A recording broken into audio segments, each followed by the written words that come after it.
I loved playing high school sports. I loved the competition, the camaraderie, the bands, the crowds, all the pageantry, and I wanted to keep playing. But I graduated. No colleges called, and neither did the pros. So, to stay close to the game I loved, I decided to become a high school official. You know, a referee. When I played high school sports, I learned the importance of integrity, good sportsmanship, and respect for the rules. Now, as a high school official, I get to help model these same values to others. Maybe the colleges and the pros didn't call, but the kids in Tennessee did. And now, I'm enjoying the competition, the camaraderie, the bands, the crowds, and all the pageantry of high school sports all over again. Interested in becoming a licensed high school official? Go to highschoolofficials.com to learn more and begin the application process.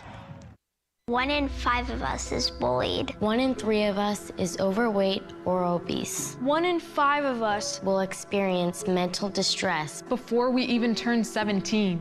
Adults, we need you. You're the #1 influence in my life. If you're more involved with my health and education, I'm more likely to make healthier choices, have greater self-esteem, and do better in school. Be my action hero. Learn how you can take action at actionforhealthykids.org.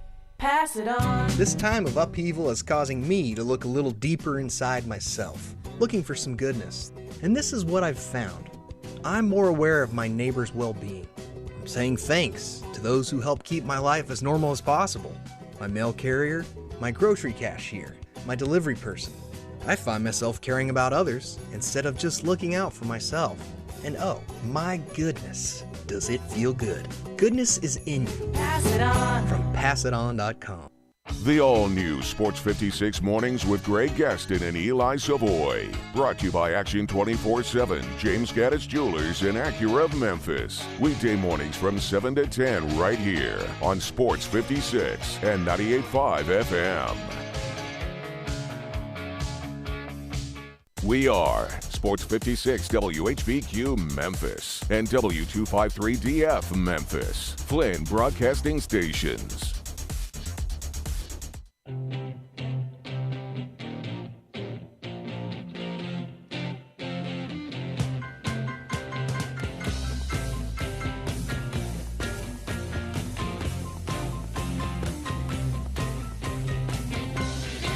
It's time for Sports 56 Mornings with Greg Gaston and Eli Savoy.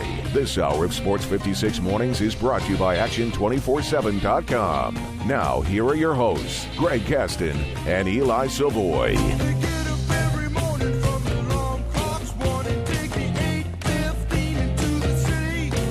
Strap in, baby.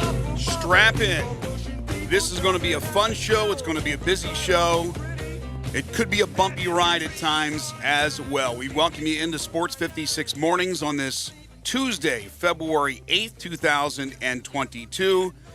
Greg Gaston, Eli Savoy, and Zach Boyd currently at 7 a.m., 30 degrees. It will reach 54 today. It's projected to reach 62 tomorrow. We have sunshine for the foreseeable future. No rain in the forecast that I can see until next Thursday.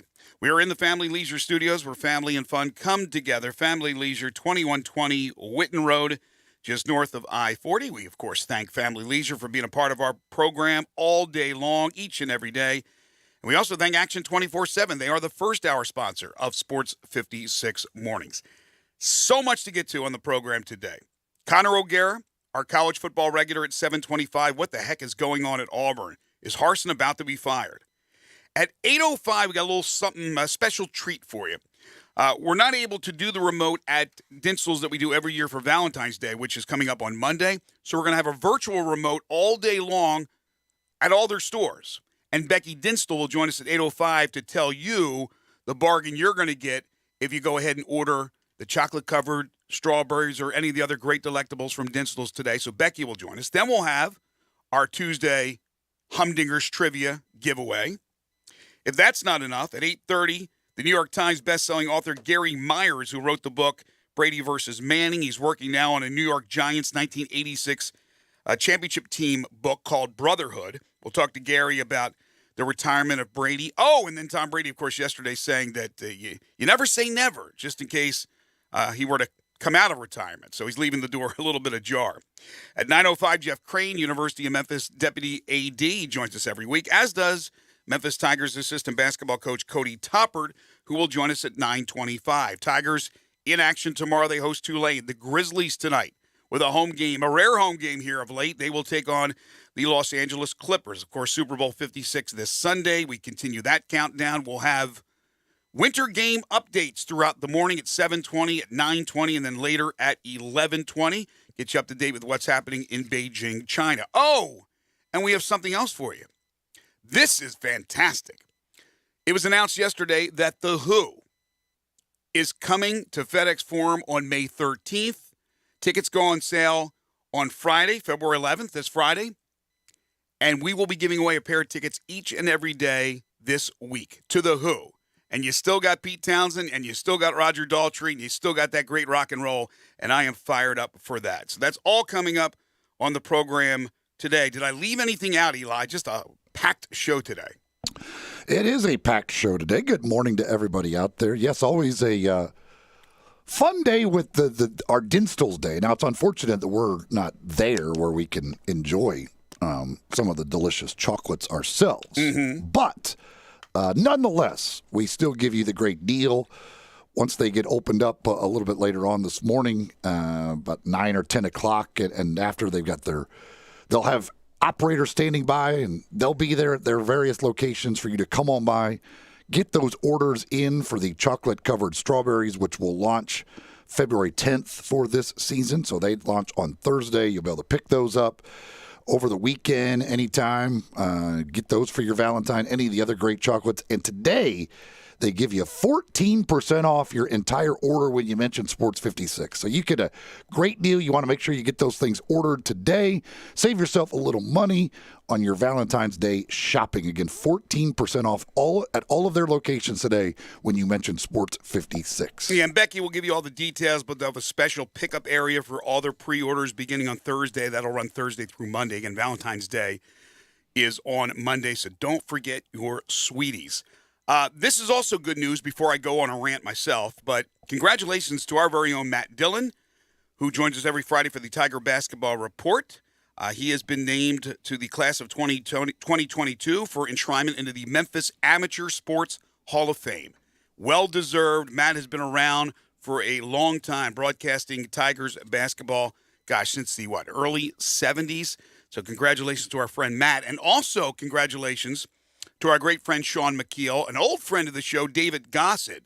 David Gossett actually going in with Matt Dillon in that class for the Memphis Amateur Sports Hall of Fame, but he's also going in today with Sean to the Tennessee Golf Hall of Fame. So congratulations to both Sean and David Gossett for that. All right. I know there are others out there that are in the same boat as I am. A number of people did get some power yesterday, which is good. But I have reached day 6. I still don't have any power at my house. As I said yesterday, I understood the situation. Come on. It's Memphis. A half an inch of ice is going to bury this city. I've been in snowstorms and ice storms when I lived in the Northeast. Lost power for maybe 8 hours, maybe one day. I think it was one day. So I'm going to give them time. I'm going to give them 2, 3, 4 days. It's 6 days now. This is absolutely ridiculous. Now, this is only in the area that I live, but I finally saw my first MLGW truck yesterday, about 2 miles from my house, the closest I've seen. I know they're out there. But when I saw yesterday that they said they have 1,000 boots on the ground and 600 are from outside the city, like they had to bring in up. So if you're talking about 1,000 boots, right, everybody's to wear 2 boots. That's 500 crews. 500, right? And then if 600 of them are from outside, that's 300. So that means there's 200 in the whole city? City this big? That's all there is? We have an antiquated system. It's junky. It's bad. Every time we have something like this, it cripples the city. So I've been very calm, cool, and collected until now. This is absolutely ridiculous that I'm in the day 6 without power. Again, I'm not alone. I know there are other people out there that are suffering through this as well, but I have a soapbox to be able to talk about it. It's a bad system. We have wires that are above ground instead of below ground. It needs to be fixed. It's 2022. Last time I checked, I'm not in the Unabomber shack in Montana. I'm not living out there in the remote area of the world. Let's get it done, man. It's absolutely ridiculous. Absolutely ridiculous. Living out of a suitcase. Thank God for my son. If he didn't have power at his house, I'd be in a hotel, maybe. The way the hotels are full, who knows? So, again, I just needed this time to get it off my chest. I was fine for 3-4 days. I thought that was ample time to get things fixed. I mean, right now we're talking about 55 and 60 degrees. All right, get the cables fixed. I think you know how to fix cables. I know it's not that easy. It's not a snap of a finger, but it's not that complicated. Cities go through this all the time around the country. I mean, 10, 15 times a winter. And they lose power for a short time. They got the power back. We can't be crippled by this. This is not 1910. This is a major city. So that's my feeling. I know it's a lot easier for those who have not lost power saying to themselves right now, oh, what the hell's Gaston talking about? What kind of problems does he have? It's an issue when you start to get near a week. And who knows if this will be rectified today. So anyway, that's my feelings about that. We move on to what's going on in the world of sports. Yesterday, it was announced that DeJounte Murray of the San Antonio Spurs would replace Draymond Green for the NBA All-Star Game, and LaMelo Ball in the Eastern Conference would replace Kevin Durant. Jason Tatum moving into the Kevin Durant starting spot. Of course, the team still have to be selected by LeBron and Durant. But we had a little hope that maybe Jaren Jackson Jr. would get the call, but DeJounte Murray certainly deserving of a spot. Yeah, he's deserving. The only thing I don't understand about it is why they chose a guard, because technically by their rules, they have now gone over the number of guards that they're supposed to have. So I don't know why you really set up the rules if you then are going to not adhere to those rules based on the number of players at certain positions. But that it's either here nor there. He's very much worthy of it. I just didn't think he would get it because I thought they would go with a front court player, but certainly not a bad thing for the NBA to show. I mean, if you look at with Ja, you throw in, you got Trae Young, obviously, in the Eastern Conference. Now you get a guy like LaMelo Ball, who's one of the youngest All-Star, I think, since LeBron, DeJounte Murray, showing off this group of young point guards around the NBA is certainly not a bad thing to do in the All-Star setting. And, point guards, it's more of a guards game anyway because it's up and down and everything else. So getting these guys out there, and a guy like DeJounte Murray that many people may not know about how good he is and all that, and get a chance to see him very often, to show these kind of guys off is certainly not a bad thing by the NBA. NBA is in good hands for the future.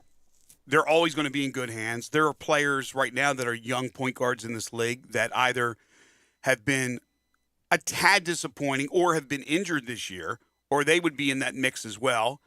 So, again, the league's in good hands. Now, it comes down to, like I thought it would when we were discussing this last week, that Adam Silver would basically make the call. And I think just the rules are thrown out the window when it comes to replacement players. Now he's looking at most deserving as opposed to position. But you're right, it goes kind of against the grade, against their rules. But maybe another player has to bail out. This is not like the Pro Bowl game where there was, 25 guys or thereabouts that bailed out from playing in the Pro Bowl game over the weekend in Las Vegas. And when you have that many players, you have a lot of guys that are going to step up as replacements. But with the NBA, unless it's a serious injury, more than likely you're going to be there. So more than likely there won't be another need for a replacement. But if so, and it's in the West, maybe there's a chance. We're still waiting on the status of Rudy Gobert and his injury, and he was voted as a reserve. So possibly Jaren could get Gobert's spot if Gobert is not able to play at any point this week and next week. That's a good point, Zach, because, again, even though it does look like Adam Silver is just going by appointment by who he thinks is most worthy, it makes a lot of sense because Jaren plays center, forward, big, replace Gobert. Now, Ayton would be, I think, another candidate from Phoenix. But, yeah, I think that's a possibility. So, anyway, that's what's happening. Thursday, they'll pick the teams. In the meantime, the Grizzlies looking to finish the pre-All-Star game portion of their schedule strong. They've been on a great run. They'll play the Clippers tonight at FedEx Forum. No Kawhi all season long. Paul George probably done for the year. They made the trade with Portland the other day to pick up Norman Powell and Robert Covington. But right now, just the Grizzlies clicking on all cylinders. And it's a rarity, as I said earlier, for the Grizzlies to play a home game. They haven't been home that much lately. No, they are this month, and they're spending a lot of time on the road.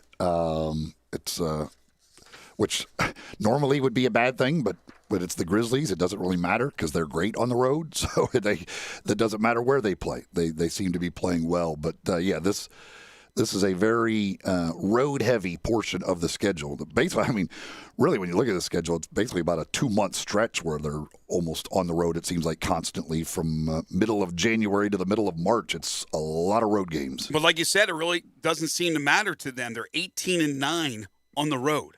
That's a gaudy road record, 37-18 overall. Clippers trying to get back to 500 tonight as they are 27-28. As I mentioned, the Tigers back in action tomorrow.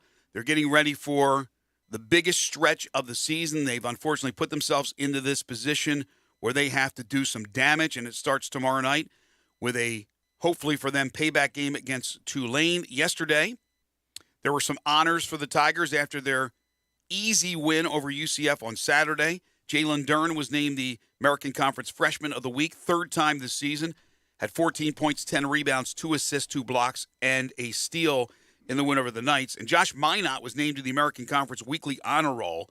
He had 16 points in less than 14 minutes of play. He's been honored 4 times in the last 6 weeks. 2 times the Freshman Player of the Week, 2 times the Honor Roll. Also, Amani Bates did return to the Tigers, according to reports, did not practice, and underwent more therapy on his back. So, again, according to the coach and reports that are out there, including a report from Jason Munz from the Commercial Appeal, who joined us yesterday, you have Bates back in the fold, but it does not appear that this guy will play at least tomorrow night. Will he play any more of the season? I don't know. But Bates is back. However, the Tigers getting ready for Tulane, then Saturday at Houston, next Wednesday, a week from tomorrow, at Cincinnati, and then the following Saturday at SMU. This is it, as Kenny Loggins once said, the poet laureate. This is a massive 2-week stretch as far as what they want to do as far as building a resume. Certainly at Houston is an extremely difficult game, but not like it's an impossible game to win. And if you could get that would be a massive win. But the other 3 are games that become very, very important. You can't get swept by Tulane, obviously. I mean, you got to win at home against them. And then the SMU game on the road is a quad 1 potential. It may or may not end up as a quad 1 win if you get it. Mm-hmm. And the same thing with Cincinnati. It may or may not end up as a quad 1 win. But other than the Houston game, they're probably the 2 closest you're going to get to quad 1 opportunities remaining. College basketball this season continues to be a bit off the tracks, a little bit crazy. Last night, Virginia, which has had a down year up until this point, went into Cameron and got away with a 69-68 win on a last-second 3-point shot. Go figure. Duke, 7th ranked in the country, at home, feeling good about themselves. They just destroyed rival North Carolina, and Virginia gets them on a triple. Yeah, and it was they were 1 of 11 from 3-point range before that shot, and Reese Beekman was the inbounder, and they kind of forgot about him after he inbounded the ball. He comes in, gets a great look from 3. Interesting, Virginia, Paolo Banchero, it was his first game this year where he did not score double digits. He took 1 shot in the second half. That was the final shot when after Virginia hit the 3, there was 1 second remaining in the game, and they throw a full court pass, and Banchero launched up a desperation 3 that hit the side of the backboard. That was his only shot in the second half of that game. Because Virginia, basically every time Banchero touched the ball in the second half, they just ran a double team at him and got the ball out of his hands immediately. And he didn't force anything. He kept passing out of it, but did not take a shot until that final shot of the game in the second half, and finishes with 9 points. First time this year he wasn't in double digits. And they turned it over a bunch. Duke did not play well at all, but credit to Virginia. That's a huge win for them. Yeah, it's easy for a fan of a team to cry about their best player not getting shots. Well, when he's double teamed, the smart thing is to pass out of the double team. It's almost reminiscent of what's happened with the Tigers with Jalen Duren, and how many times we've said, you got to get the guy more touches.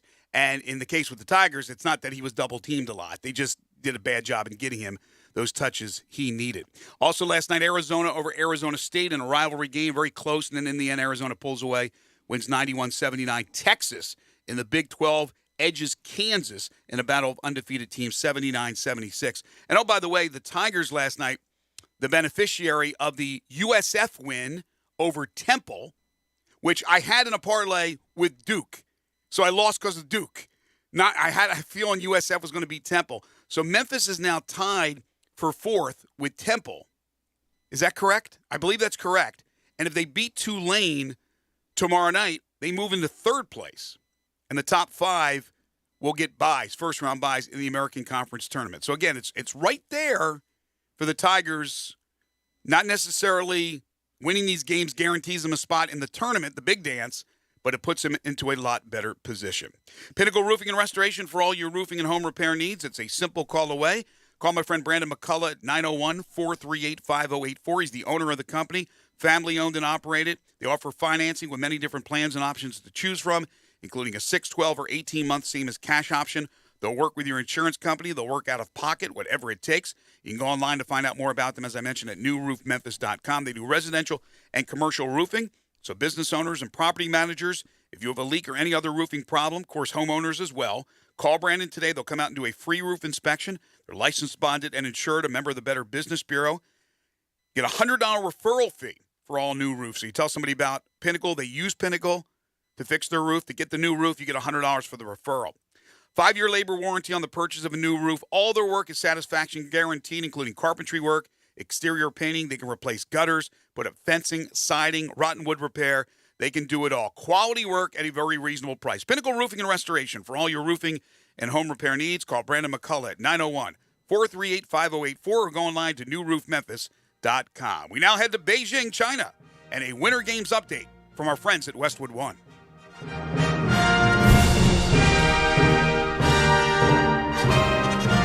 Westwood One Sports presents this special update on the 2022 Winter Games. Eileen Gu has lived her entire life in San Francisco, raised by her mother and grandmother who are from China. She says when she's in the U.S., she considers herself American. When in China, she's Chinese. She's in Beijing, competing for China. Gu won a gold medal in the freestyle big air by landing a 16.20. Yes, that is 4.5 times around. More than anything, I thought that it was an opportunity to represent myself and this message that I've always had of breaking your own boundaries. So no matter if I landed it or not, it was, I feel like, a testament to my character, and that is something that I wanted to show the world. Gu has a chance for 2 more gold medals while the U.S. remains without a gold. Did win a 4th silver. It came from Ryan Cochran-Siegel in the Alpine Skiing Super G. Nathan Chen on course for gold in men's figure skating, had a dazzling performance in the short program. Women's hockey, Canada beat the U.S. 4-2. With this Winter Games update, I'm John Stashower, Westwood One Sports. Research shows people remember radio ads that remind them of the past. So to help you remember that Liberty Mutual Insurance Company customizes your home insurance so you only pay for what you need, here's an ad that'll really take you back. Back in my day, I heard a voice from the radio say, Liberty Mutual customizes my home insurance so I only pay for what I need. I'm getting on in years now, but heavens to Betsy, there are some things an old fella like me just never forgets. Only pay for what you need at LibertyMutual.com. Liberty, liberty, liberty, liberty. DQ presents Picture This. A DQ Red Velvet Cupid cake made for 2. This heart-shaped cake is at the center of your perfect date night. There's a layer of red velvet cake blizzard, delicious red velvety cake pieces and cream cheese icing. Wait, what's that? World-famous DQ soft serve. Your Valentine is speechless. It's a DQ Valentine's Day happily ever after. Moments like these are exactly why the DQ Cupid cake exists. DQ. Happy tastes good. Join the voice of the Tigers, Dave Woloshin, for Wolo and Friends, presented by Homer Skelton Hyundai. Weekday mornings from 10 to 11 here on Sports 56 and 98.5 FM.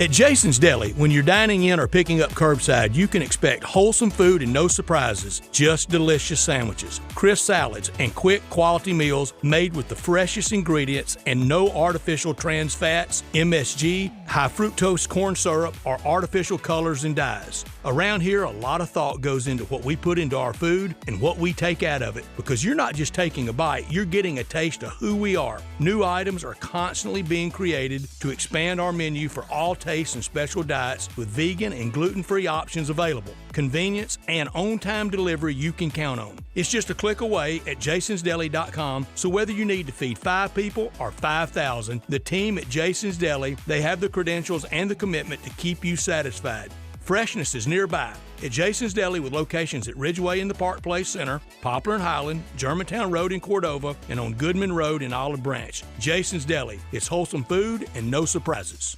Getaway Sports Bar, the best kept secret in town, open noon to 1:30 a.m. 7 days a week.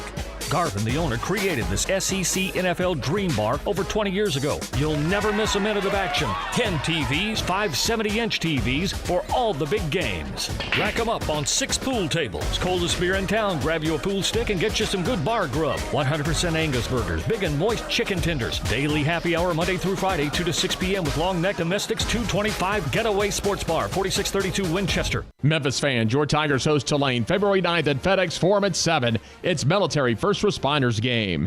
The GTG 100% campaign continues for the rest of the season. Scan your ticket each game to be entered into the end of the season drawing for amazing prizes, including a trip for 2 to the American Tournament as well as 6 months free ESPN+. February 9th, 7 o'clock, sponsored by Conway Services. For tickets, call 901-678-2331 or visit GoTigersGoTix.com today. Nestled in the heart of East Memphis, located corner of Park and Cherry, is a beautiful residential neighborhood. I'm here at Town Village Audubon Park interviewing a new resident, Carolyn. Share with us why you chose Town Village. Well, if your parents or special friends need to make that big move, let me share with you my experience. It was tough for me to leave home, but then I discovered Town Village. I would like to highly recommend Town Village to you and your loved ones. After looking at all the amenities and meeting all the people and staff, I was hooked. From restaurant, bistro, 3 meals per day, housekeeping, transportation, security, health care, physical therapy, exercise room, and even a heated pool and spa. Come see us and make your new home at Town Village. Visit us and call Daniel at Town Village Audubon Park at 901-374-7342. There's no place like home, Town Village. It doesn't matter how much you owe on your trade-in. It doesn't matter if you've got bad credit. Everybody saves big during Sunrise Buick GMC's year-end blowout. Hundreds of new and used Buicks and GMCs with a $5 million used car inventory, specializing in cars and trucks under $10,000. Remember, Sunrise wants to get you financed. Bad credit, bankrupt, slow pay, it's okay. Sunrise specializes in secondary financing and works to get you financed when no one else can. Zero down with approved credit delivers at Sunrise. Buy American and buy from sunrisememphis.com. Collierville, Covington Pike, and Wolf Chase. We make it fun to buy a car again. Ole Miss Rebel Yell is back. The Rebel Yell Hotline Radio Show is back on WHBQ Sports 56 and 98.5 FM. Every Monday night at 6, hear the latest news on your Ole Miss Rebels with Yancey Porter with 24/7 Sports, former Ole Miss defensive tackle Mike Fitzsimmons, Gordon Ford covering SEC Sports Call, and former Ole Miss baseball announcer Gary Darby. From kickoff to free throw to extra innings, your Ole Miss sports on the Rebel Yell Hotline Show right here Monday night at 6 on Sports 56, 560 AM and 98.5 FM. Your Mid-South Sports Station. Sports 56 traffic.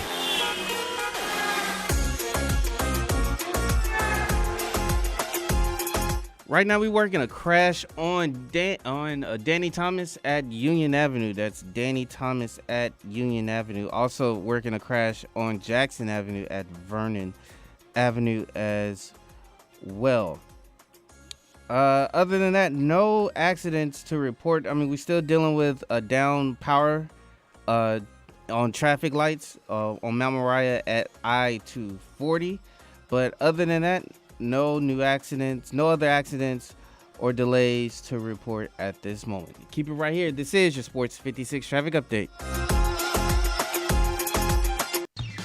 Now, back to Sports 56 Mornings. This hour is brought to you by Action247.com. Here once again are Greg Gaston and Eli Savoy.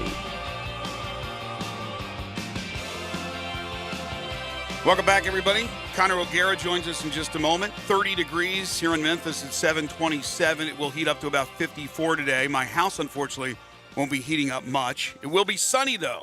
In fact, sunshine for the next 7 days at least. No rain in the forecast until mid to late next week. That's unbelievable. We just got the Winter Games update. By the way, if you're scoring at home from the medal count point of view, the United States did pick up a bronze as well since that update came on. So they now have 4 silver, 1 bronze, no gold, 5 total medals. The Russian Olympic Committee, they have 9 total medals, including 2 gold medals. So right now, the Russian Olympic Committee, they can't use their own real name, but they're still leading in the medal count. All I know is this, that they talked about the Eileen Gu girl who won the gold in the whatever the event is called. I don't know what it's called. But I was watching that. Doing launching yourself off skis into the air, doing a 1620 and landing is like stuff that I cannot comprehend in my life. I was like, I don't even know how many things she just did, but she was spinning and doing a lot of stuff in the air and somehow landed it perfectly. I watched a little of that last night. I told you I'm not a real big fan of like the X Games type events at the Olympics, but I watched that and I thought to myself, how do you know where you are? How the hell do you know where you are in the air and how you land? And how about the ones where they're landing backwards? Pretty amazing. Also, it was pretty weird watching this stuff, Eli, and you see when they start to take off and they go down the hill, and you see the power plant right behind them. Yeah. Looks like 3 Mile Island right behind them in Beijing, China. United States did lose to Canada in women's hockey, but that is pool play, so hopefully they'll get another opportunity to win, maybe in the gold medal game, and knock off Eli's favorite country, the Canadians. Right now, as we do each and every Tuesday, time to talk some college football with the one and only Connor O'Gara. It's time to talk some SEC and college football. Joining Greg and Eli is Connor O'Gara from SaturdayDownSouth.com. Now, here's Connor O'Gara with Greg and Eli. Yes, indeed. He's the senior national columnist for Saturday Down South, Saturday Tradition. You can follow him on Twitter at CJ O'Gara. He joins us every week here during this time slot. And I could guarantee you Connor's got power at his home in Florida. How are you, man? You know, I do, and I feel bad hearing that about your situation. Like, jokes aside, I mean, that's just absolutely terrible. And I was saying, you know, I went without power for like 2 days during a hurricane 4 years ago. Yeah, right. It was right at the end of Irma there. And I just remember being miserable at the end of it. So you have my full permission to just be an absolute grouch today, and I'm not going to call you out on it. Thank you very much. Wow. Hurricane, 2 days. Connor, have you ever done a 1620 on skis? No, but I saw that last night, and I got to tell you, that event is pretty incredible. I still am not fully convinced I know what a Japan grab is, but I don't know anything they're saying, sushi, but it does still amaze me to watch. Like they're talking about different moves. I'm like, I don't know. They all kind of look the same. They just kind of twist more, and I had no idea how many twists she did when she was in the air, but I knew it was a lot. Well, let's keep doing this. Let's keep advancing as athletes, and let's every 20 years or so we make up a new random sport that just kind of shows off these physical feats. Because some of the pictures from that, I've been looking at those on USA Today, the USA Today archives that they have where we have a subscription. And, man, it's unbelievable. You talk about not knowing where you are. It looks like they're just in the middle of, like, outer space or something. It's incredible. It's so amazing. And I'm going to rate my favorite Winter Olympic Games by virtue of how much possibility of death comes with the event. If there's a good chance you could die, that is my favorite event. And there are at least a half dozen anything sports. With skis on, to me, there's a good possibility you're going to die. I mean, jumping off a mountain, the skeleton and luge, and all those unbelievable events with velocity where you just lose control and fly out of the darn venue. I mean, Winter Olympic, if you want to see carnage, you could see that certainly with the Winter Games. All right, speaking of carnage, look at this transition here. Can you explain to me really what is happening at Auburn? Because I'm not so sure I know completely, other than there's obviously some kind of problem with Harsin, but I don't even know why there's a problem with Harsin, and is he going to survive this thing? The short answer to that last question is no, I don't think he will. And To understand what's going on at Auburn, you have to process that this is unlike any athletic department in the country, and this is not a situation in which the athletic director has full power. Alan Green was the one who hired Brian Harsin. It was seen as this major victory for Auburn, getting to a place where it felt like it could actually operate like a normal Power 5 athletics department. What we are seeing play out right now is people above Alan Green stepping in and essentially trying to force Brian Harsin out. That statement that came out yesterday, which was on the heels of players coming out and saying that they were mistreated by Harsin, on the heels of them swinging and missing on National Signing Day, going 0 for 4, having not one single top 100 recruit, watching assistant after assistant, including a certain Derek Mason, leave Auburn, Austin Davis, most recently, who was there for 6 weeks as the offensive coordinator. You're seeing this all play out, and after losing 5 games in a row to end the season, which, oh, by the way, that was Auburn's longest in-season losing streak since the Harry Truman administration. So you can understand kind of why some of these things were bubbling. It's still not grounds to fire a coach after 1 year. And that statement yesterday that Auburn came out with essentially told us that they're looking for ways to fire Brian Harsin with cause. Now, we're not getting into the Bobby Petrino-like rumors that were floating around on Thursday night. And quite frankly, I don't really feel comfortable assuming that anything like that is true, especially after his wife came out on social media and posted immediately about, what haters would do and, don't believe rumors, all those different things. Like if anybody had something, if Harsin was actually like cheating on his wife or something like that, don't you think that she would either go radio silent or she would go like, just totally like scorched earth? So I look at all these different things and I say, Auburn's a mess. And it feels like they're trying to find a way to fire Brian Harsin. And this situation now feels like there's no turning back. Why did we real quick, Eli? Why did it come out like recently? Why didn't it come out right after the season? I think this all came to a head when they saw the way that this played out with the coordinators and Derek Mason resigning over a month after the season had ended, and then also the Austin Davis situation with him essentially coming onto the job for 6 weeks and a position that Brian Harsin took 3 weeks to fill, and then Austin Davis is like, actually, you know what? No, I'm not going to do this. And look, I'm told that this wasn't exactly 100% related to. It wasn't just Brian Harsin just fired Austin Davis, and it was like a totally one-sided thing, but that happened, and then swinging and missing on National Signing Day and seeing the talent that the likes of Alabama and Georgia and A&M and LSU are continuing to get, and Auburn just feels like it is trailing. And then we found out yesterday, because they got Mason's contract at Oklahoma State, he took $400,000 pay cut. Wow. To leave and go to somewhere. That's a pretty damning thing. Like he was so hyped to get out of there. He's like, you know what? I'll take $400,000 off my salary just to get away from here. That doesn't look good. I mean, it feels like this is now like a little bit different, but because they're looking at kind of different things, not necessarily NCAA stuff. It's like a Jeremy Pruitt situation, basically, right? They're just trying to figure out how to do it with cause.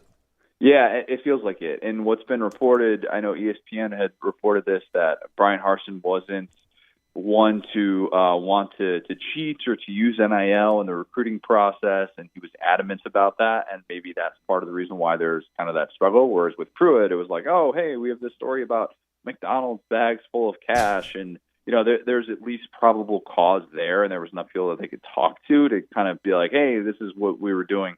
But, I think with Harsin, this is a situation that has gone from bad to worse in such a quick amount of time, and in large part, because of the way that Auburn is set up and the fact that the ones writing the checks for these buyouts are the ones making big time decisions, and they have so much influence over that program.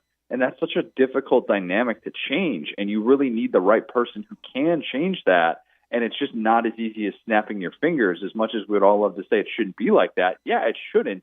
But who's going to step in and be able to make that change and have that respect from the people above them? Well, and the funny thing about it, too, is like, It should be a great time right now at Auburn. Their basketball team's #1 in the nation for the first time ever. Like, you think, hey, man, things are going great. And, like, nobody's paying attention to their great basketball team because their football team is continuing to melt down and nobody knows what's going on. Shows you the difference, right, between football and basketball, even with a team that's #1 in the country.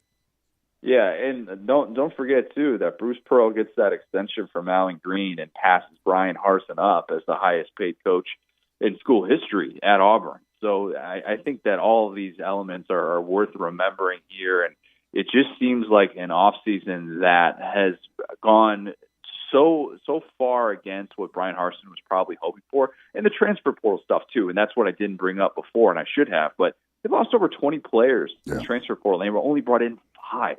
I mean, it's one thing if you're losing that many, that type of production, but you then need to be able to replace it. And it now looks like a situation in which, we've had people on both sides, players on both sides say, oh, I'm for Brian Harsin, oh, I'm against Brian Harsin. But it sounds like there's certainly more saying that they're against him than for him. And the thing you forget is how close he was to beating Alabama in year 1. Yep. I mean, right there. It was all there for the taking. And if TJ Finley has 2 healthy legs, if Bo Nix plays that game, Auburn probably wins. And Alabama doesn't make it to a national championship. I mean, the sliding doors are all going to be right there. And that absolutely would have made a difference in the way that Auburn was perceived going into the offseason. All I know is when he was hired, we questioned that. We were really Harsin, the guy from Boise State, former Arkansas State coach. I do remember that. I don't know if one thing has to do with the other, but I do remember all the questions when he was hired. So now, obviously, the big question. Last week we were talking about who's going to replace Harbaugh if he goes or when he goes to the NFL, and that's not happening. So now if Harsin is out, if he ousted from that job, who are the prime candidates, in your opinion, Connor, to replace him? Well, it feels like the people that are trying to get Harsin out are the same people that were trying to get Kevin Steele in last year. And if that's the case, I mean, Kevin Steele, Greg, as you know, like, he's been everywhere. The guy has had every single job, and he hasn't even had to coach in a game in the last year. I mean, 4 different places that he's worked in the last 13 months, despite the fact that he hasn't coached a game during that stretch. That's unbelievable. I'm impressed. I almost kind of hope that he can keep this thing going, and maybe he could just take the Auburn interim job, do some office work for a little bit, and then they turn it over to somebody else. Like, that would be incredible. Oh, could you imagine? He's been with 2 different universities in the last 10 days, and I went from Maryland to Miami, and all of a sudden, like, this opened up for him. Like Moses parting the Red Sea, and he goes to Auburn and have 3 different gigs in about a 2-week span. That is nuts. I'll tell you what. Man, Kevin Steele has some friends in some important places. I'll say that. And look, the guy's a really good defensive coordinator. I mean, let's not forget he had 4 consecutive top 20 defenses at Auburn, and he was a key reason why Auburn was able to kind of stay afloat when they were dealing with some major offensive issues in the latter part of the 2010s. So, like, Kevin Steele's good at what he does. It's just baffling to kind of think that all of this could be done paying $40 million worth of buyouts just to bring in Kevin Steele, your former defensive coordinator. Like, that's not what it should take to bring in somebody that you want as a head coach. It's just such a baffling way to go about business. I don't know if there's anybody in college football history who's paid a total of $40 million worth of buyouts, and we're talking about a program potentially doing that in a 14-month stretch. It's unbelievable. You talk about Kevin Steele, and, of course, at Miami, Mario Cristobal also gets Josh Gaddis, who apparently didn't feel wanted at Michigan. What were you surprised by that move? No, surprised a little bit because I think we had all kind of accepted the very likely scenario that Jim Harbaugh was going to the NFL. Yeah. And it feels a little bit, to reference The Office, like when Michael Scott thinks he's a shoo-in to have the job at corporate, and then he comes back only to realize, like, oh, yeah, I still have my same job, and I'm not going anywhere. And then, in Michigan's case, you kind of look around, and Josh Gaddis is like, why am I going to stick around for this? This guy's got 1 foot out the door. I don't care if he says he's not going to the NFL again. That was pretty low to do, and I didn't like the way that he went about it. And Josh Gaddis says, okay, I'm going to go to Miami, a place where I know I'm still going to have total autonomy on that side of the ball. He called up his friend, also my guy, Joe Moorhead, the guy that worked with Mario Cristobal last year and the year before at Oregon, and said, hey, what's it like to work for this guy? And turns out it got a pretty good stamp of approval. And he said, all right, sign me up for that. instead of working for Jim Harbaugh, where he's going to do whatever Jim Harbaugh wants to do. So I don't blame Josh Gattis at all for leaving in that fashion. He left Alabama in weird fashion. He left Maryland in weird fashion, as you know, Greg, with that whole situation with Mike Loxley and that falling out. But it's just kind of strange to see a Broyles Award winner leave for another assistant job. The last one to do that was my guy, Gene Chizik, leaving Auburn to go take the defensive coordinator job at Texas. Hey, look, it puts a lot of pressure now on Cristobal to win and win quickly at Miami, maybe to bring back the U. I don't know if they can get back to that, but something close to it. When you're going out there and getting guys like Steele, maybe they'll keep him, and Gattis, and they got rid of Diaz for Cristobal, so they're looking to win right away. All right, final thing for you. Since you were talking about Auburn and money seems to be no object, and I'm kind of putting you on the spot here, but who would you say the 2 or 3 most deep-pocketed boosters are in the SEC?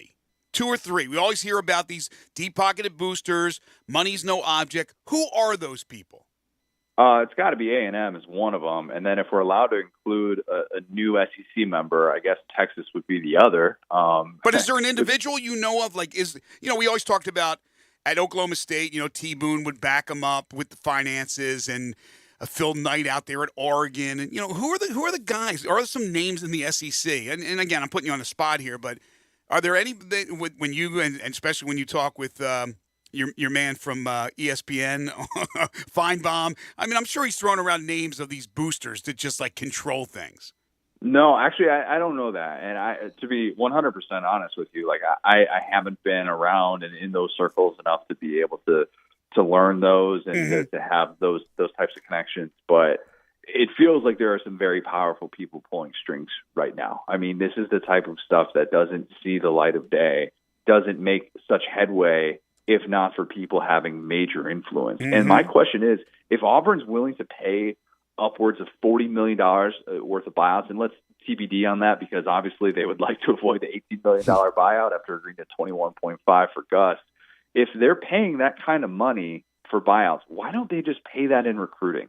Why can't they step up to the table and say, hey, you know what? We probably shouldn't be sandwiched between Rutgers and Kansas when it comes to yearly recruiting spending, and we should be spending more like Georgia, a.k.a. the team that just won a national championship and beat us en route to getting there, or spending more like in Alabama. To me, that's the baffling part of this whole situation, is that Auburn has not fully recognized yet that it needs to spend more on recruiting instead of coach buyouts.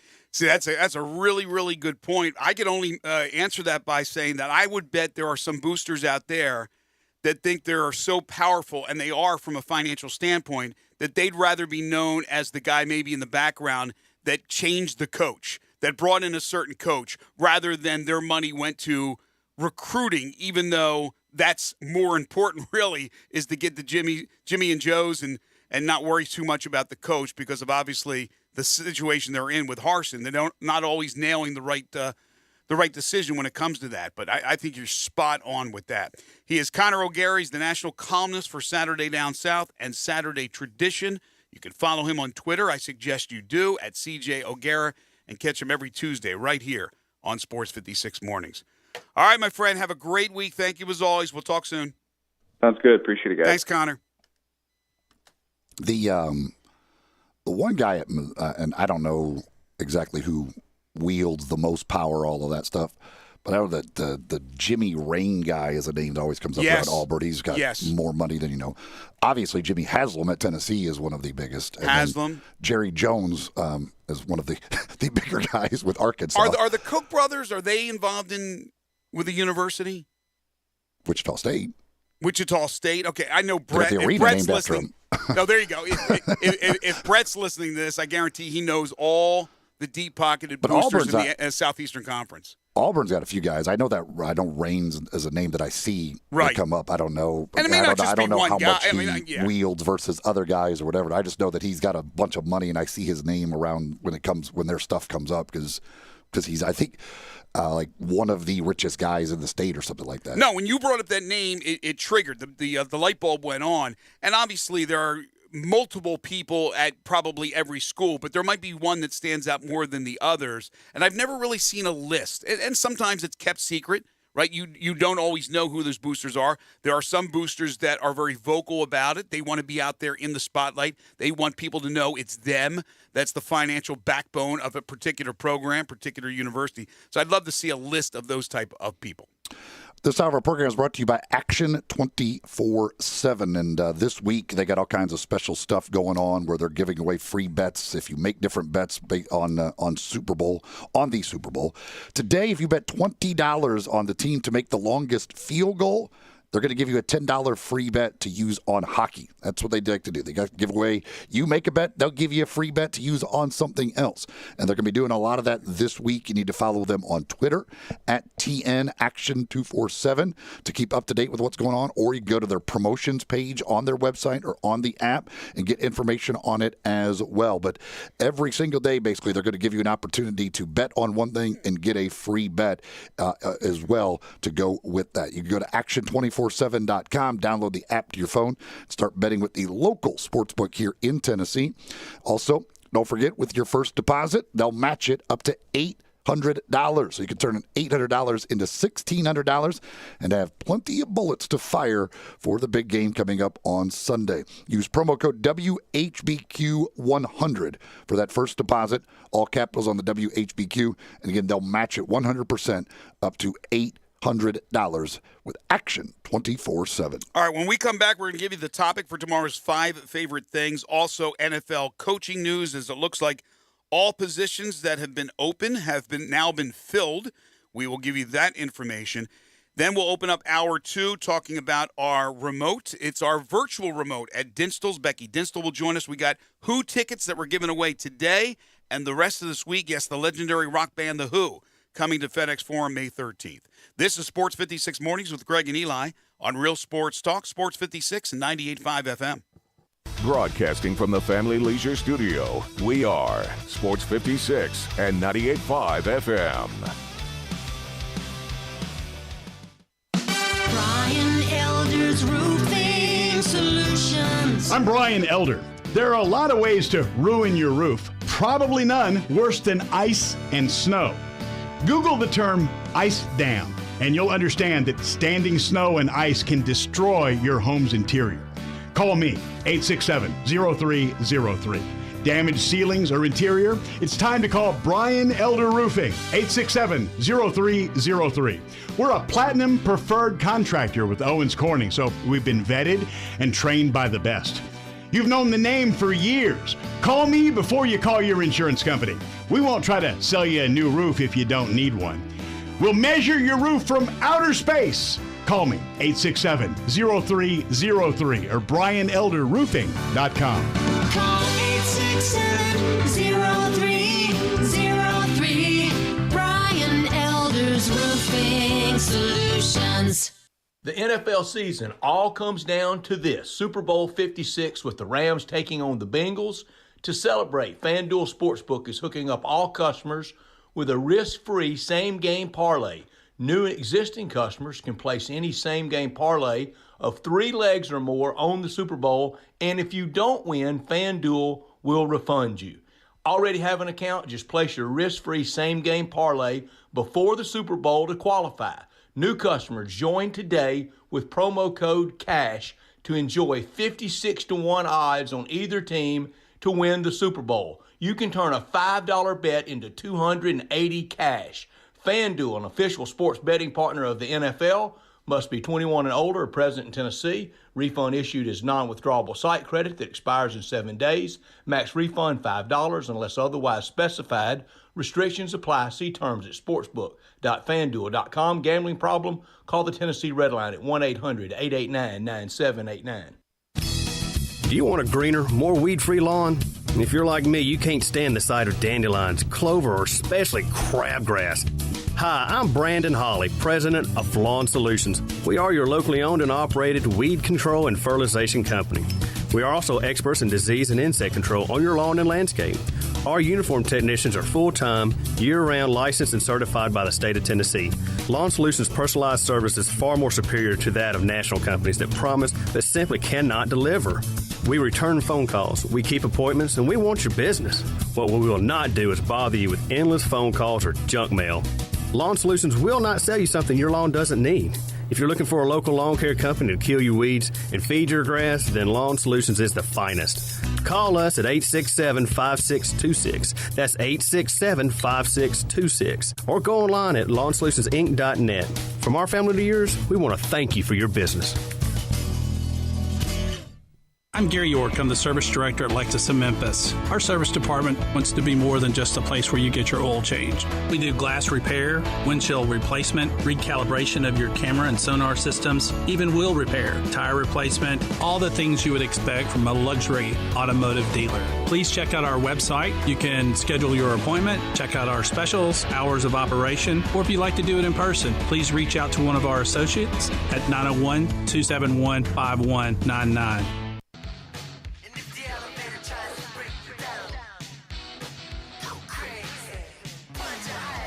Now, back to Sports 56 Mornings. This hour is brought to you by Action247.com. Here once again are Greg Gaston and Eli Savoy.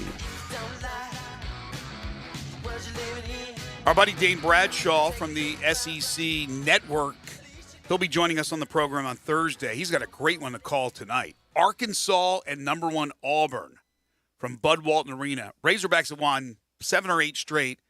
Auburn's won 19 straight. They barely survived Georgia, but they still have won 19 straight. Should be a heck of a game tonight between the Razorbacks and the Tigers. Yeah, Bud Walton's going to be rocking tonight for that one. I can't imagine what that atmosphere is going to be like.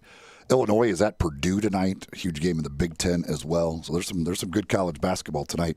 John texted in on the AutoZone text line. He brings up Tim Cook, the Apple CEO, as an Auburn booster. Yes, he's another one. Oh, really? With Auburn that I was just looking up because when he mentioned that name, he's the one that there were reports paid the entire Gus Malzahn buyout. Obviously, he's the Apple CEO. He's got a bit of money. He got the money. There's a bit of money there. I think he's worth over $1 billion. So it's not that hard for him to pay some buyouts if he needs to. And he's an Auburn graduate. So, yeah, that's like these schools. There's a lot of different guys at a lot of these places. Some like to be known. Others don't really care to be known. Like they're so you never hear about them. And when you get down into the Texas and Texas A&Ms, these oil guys, there's money for days down there in those places. Yeah, with many of them, or at least some of them, the shroud of secrecy. But some like to be very open about it, and they want people to know who they are. All right, tomorrow is 5 Favorite Things time, brought to you by Bartlett Small Engine and East Memphis Ace Hardware. We do it each and every Wednesday. The list that you'll be working on today, folks, if you care to participate, your 5 favorite entertainers or just famous people that are known by one name. So it could be, I don't care, you could have Aristotle, but sports, music, and film and television, any walk of life, 5 favorite people known by one name. Now, let me throw out a couple of ground rules. Don't give me abbreviations. All right? Don't give me J-Lo. That's Jennifer Lopez. Don't give me a hyphen like that. Don't give me a nickname. You can't say Hammer for like Hank Aaron, okay? It's people known for one name. For example, and it may be on many of your lists, Madonna. Most people don't even know what Madonna's last name is. It's Madonna. You know Madonna, okay? You know Cher. That's what I'm talking about. Don't give me J-Lo or A-Rod or something like that. So that's for tomorrow, 5 favorite things. They're known for one name. And don't give me LeBron. It's LeBron James. Well, that's what I was going to say. Like Tiger. No, he's Tiger Woods. He's Tiger Woods. Like, okay. I mean, when you have to really think about what their last name is, that's when you know they're known as one name. You know the difference between the person that's known just for the one name. Okay? Yeah, there are people right now, you can bring up a name. You can go Ja. You know it's Ja Morant. Okay? Let's be a little careful with this. Don't give me Ja's not known just for one name. Let's not pretend that. He's Ja Morant. Okay? Eli, he is slapping the handcuffs on us. He doesn't want us to be great. This isn't Shakira. What's Shakira's last name? Nobody knows because it's Shakira. Okay? Adele. What's Adele's last name? I have no idea. It's Adele. What's Prince? It's Prince. So you're basically saying singers. No. How about Plato? How about Aristotle? How about Michelangelo? That's one name. They're known for one if somebody name. If somebody has Aristotle as one of their I'm favorite, thinking- if they have one of their favorite people, like who the hell loves Aristotle? I'm thinking Stottle, baby, Wait, for my no. list. I'm just bringing it up. No, So Shaq doesn't count. No, Shaq doesn't count, but Ichiro counts. But we know Why Ichiro's last why name, does though. he count more than Shaq? Shaq is way more known by his name. No. It's Shaquille O'Neal, man. Come He's on. Shaq. No, Nobody says no, Shaquille O'Neal. No. A lot of people say Shaquille O'Neal. People call him Shaq. It is not a single name. Shaq is not the single name guy. How about why is how about Ichiro Pele? then? Pele. Why is Ichiro single? All right, take Ichiro off the damn list. Pele. Okay? Maradona. These are people that are known by one name. Okay? Don't give me like Janet for Janet Jackson. She's Janet Jackson. Don't give me Jocko for Michael Jackson. He's not known for one name. It's one name you're known for. That's tomorrow's 5 favorite things. All right, from the NFL, if you missed it yesterday, the Texans follow through. They hire Lovie Smith as their head coach, the former Bears head coach. He's been the Texans' DC, former Illinois head coach. That one is shocking to a lot of people, but at least it is a minority hire, a guy who has been around and has coached for a long, long time. They were looking at Josh McCown, who's the complete opposite guy, a former player who hasn't really coached. But most people believe that because of the whole Flores finalist deal, the situation with Brian Flores, who was reportedly a finalist, that they couldn't pull the trigger on Flores because of everything that's happening with the lawsuit, and they went instead with Lovie Smith. I don't know. It's a little curious, that decision, to go with a guy who's been there and done that when there have been, in my opinion, so many good minority candidates that haven't had a chance yet that I would love to see get a job.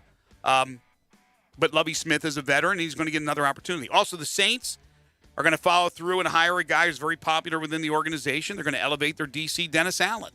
So if you're scoring at home, correct me if I'm wrong, Eli, that's it.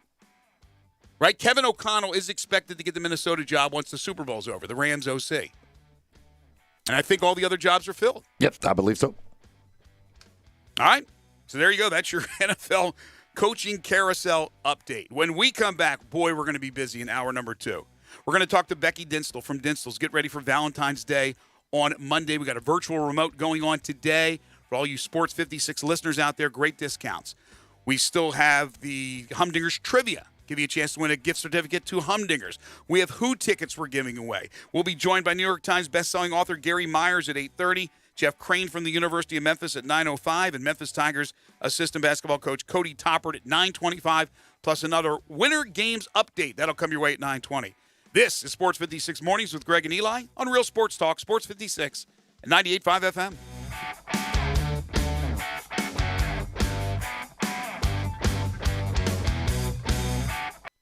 Hey fellas, Bill Russell here at Russell Brothers Fine Jewelers. You know it's February, and that's the month to show your love. The question is, how are you going to let your most special lady know how much you care about her? It doesn't matter if your favorite girl has been your wife for 47 years, or if you're just getting started with a relationship that you hope has real possibilities. Since 1985, Memphis gentlemen have been coming to Russell Brothers Jewelers to pick out that perfect gift for their sweethearts. Young men and older fellas alike. A ring or a bracelet, earrings or a pendant. Jewelry is always the best choice for her. Much better than candy that will be eaten in 3 days or flowers that will be tossed out within a week. Come see us at Russell Brothers. Let us gift wrap a present that will keep her smiling for a long time, and it's a present that tells her you care enough to give her the very best. Russell Brothers Fine Jewelers, 4646 Poplar at Perkins. Tee it up at Edwin Watts Golf Shops for the next generation of drivers, where titanium ends and the carbon age begins. Introducing the new Stealth Carbonwood driver from TaylorMade, with 60 layers of carbon twist-face technology designed for better energy transfer and faster ball speeds. Come into Edwin Watts Golf Shops and get custom fit today. Edwin Watts Golf Shops is home of the 90-day satisfaction guarantee, or shop us online at worldwidegolfshops.com. Hey guys, don't mind me as I interrupt your radio program. It's Sue Cosner, sexual health expert on men's performance in the bedroom. Do me a favor and don't touch that dial. That's a mistake. If you've been listening to this radio station, you've probably heard a compelling ad for Noxitril, the potent all-natural male enhancement pill. Men constantly ask me, does this Noxitril really work? Or is it just another scam product? I can tell you there's nothing better than Noxitril. I recommend this super pill to men everywhere. It can transform your life in the bedroom once and for all. Strong, powerful, results that will increase your blood flow fast. No prescription, no hassle. Just imagine that little blue pill on steroids. So call Noxitril now and take advantage of an incredible free bottle offer, shipped discreetly to your door. These statements have not been evaluated by the Food and Drug Administration and not intended to diagnose, treat, or prevent any disease. Call now and find out how to get a free bottle of Noxitril while supplies last. Call 1-800-231-8913. That's 800-231-8913. Free bottle for limited time. Call now. 800-231-8913. 800-231-8913. Get in the swing of things. Grab your friends, your clients, your employees, and go enjoy everything you love about Topgolf in a luxury suite while at Memphis' only Topgolf Swing Suite at Erling Jensen's Small Bites. Topgolf Swing Suite is an immersive social experience offering guests a luxury private lounge to enjoy Erling Jensen's extraordinary food and beverage service, all while playing a selection of games in a one-of-a-kind simulation day. Topgolf Swing Suites are great for work outings, celebrations, or just getting together. It's fun for the whole family. It's fun for golfers and non-golfers alike.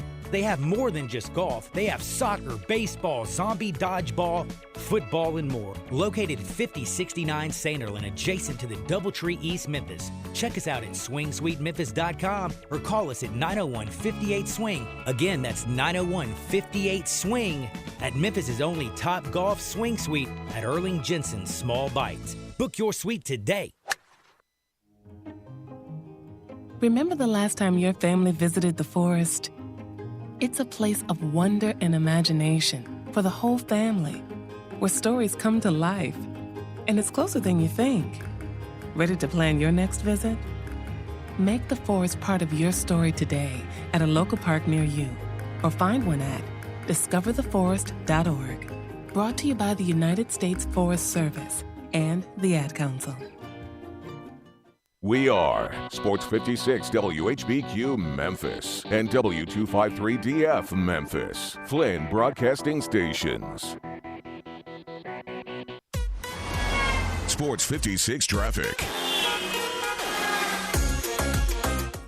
Right now, no new accidents, no delays to report. No new accidents, but we're working a couple of delays throughout the city of Memphis here.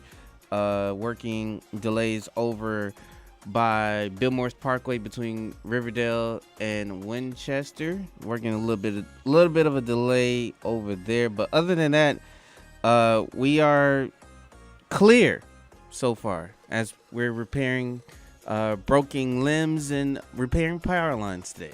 So we're clear on accidents as of right now. Keep it right here. This is your Sports 56 traffic update.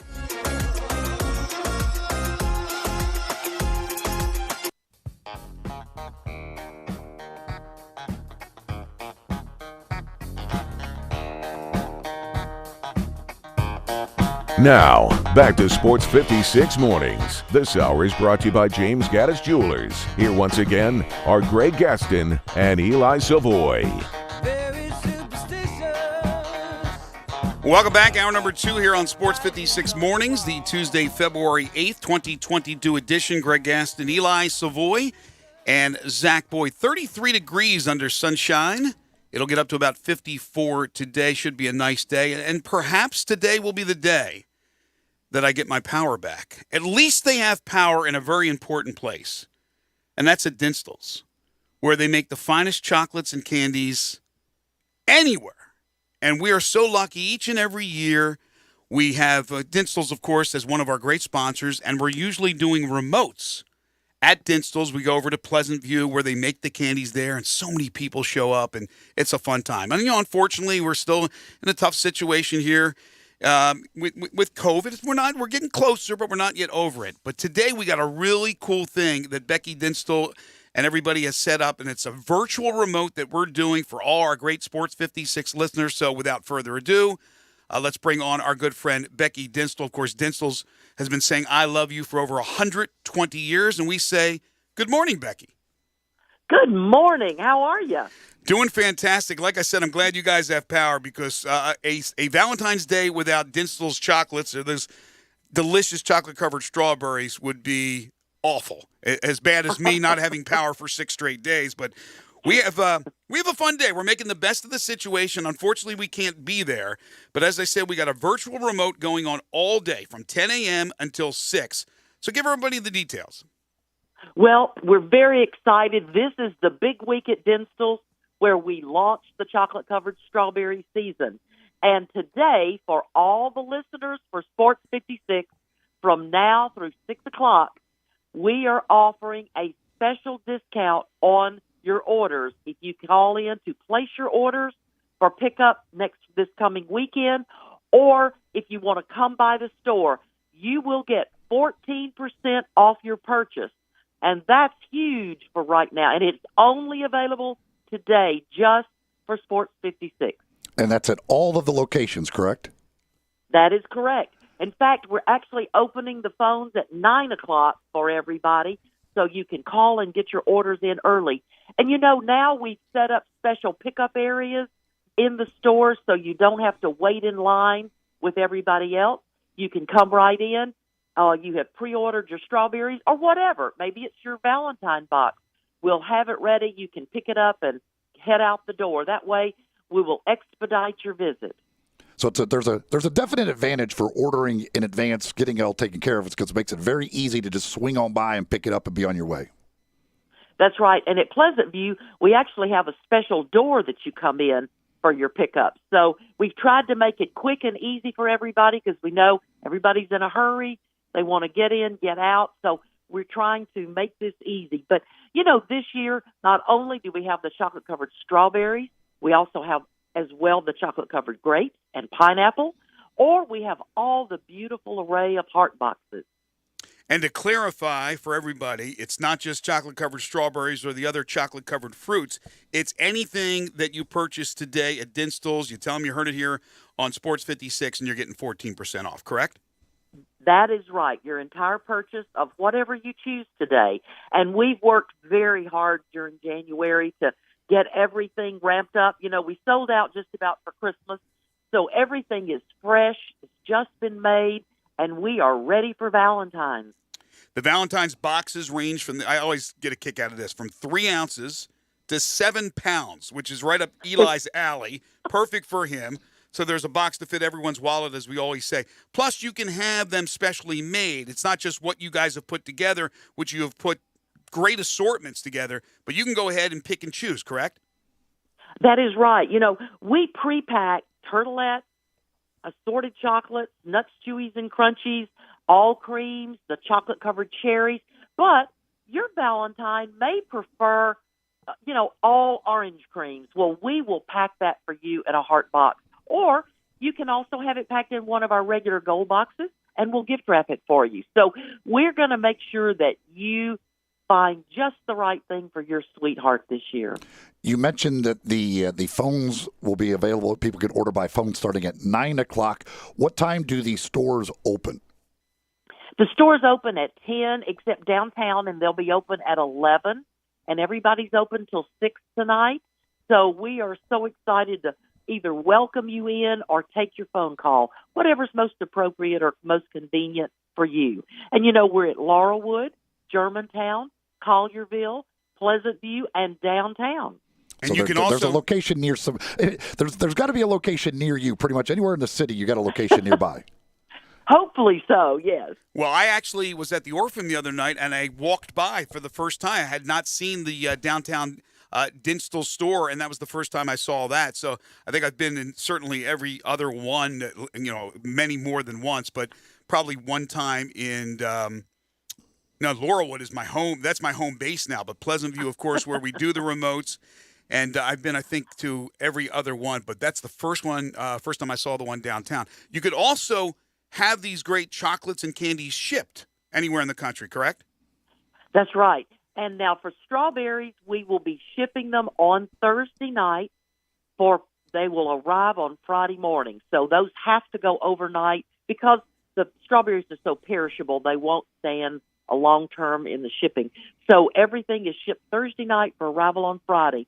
Your other packages we can ship now, and you can use ground shipping to get them there. And you still have plenty of time to get them by Valentine's if you order by ground. So we're happy to take those orders as well.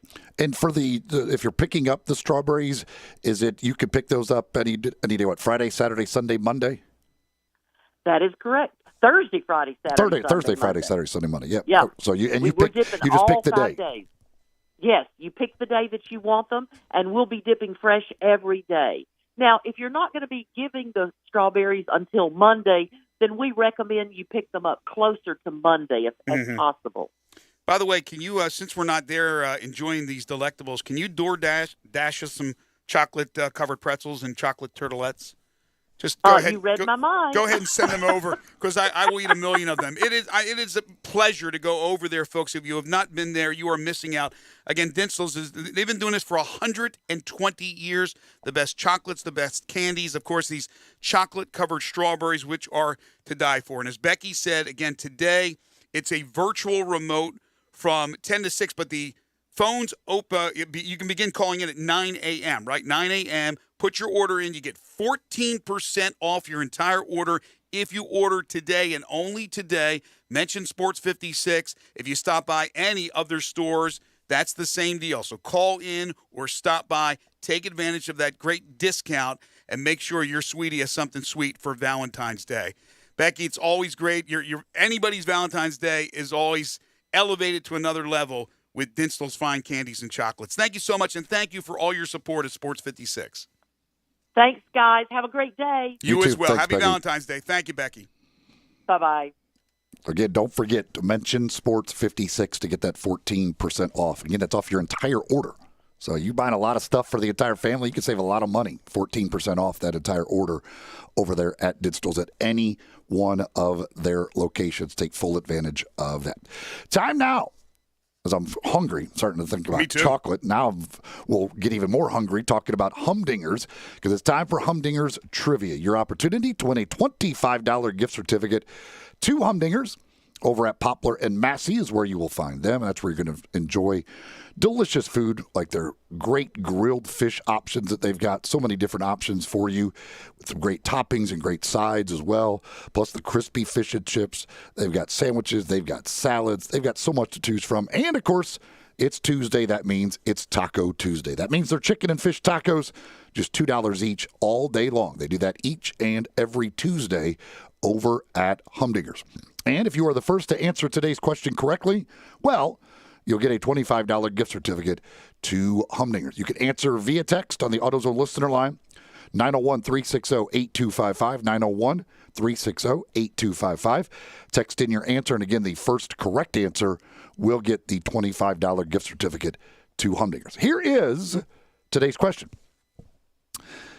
Coming up with the Super Bowl on Sunday, we, of course, have Matthew Stafford on one side. We have Joe Burrow on the other.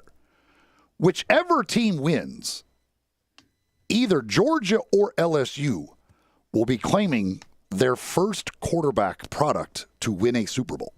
Neither school has ever had a quarterback that's won a Super Bowl. Today's question is, which two schools have produced the most quarterbacks that have won a Super Bowl? I'm telling you there are two. I'm giving you that up front, two that are tied.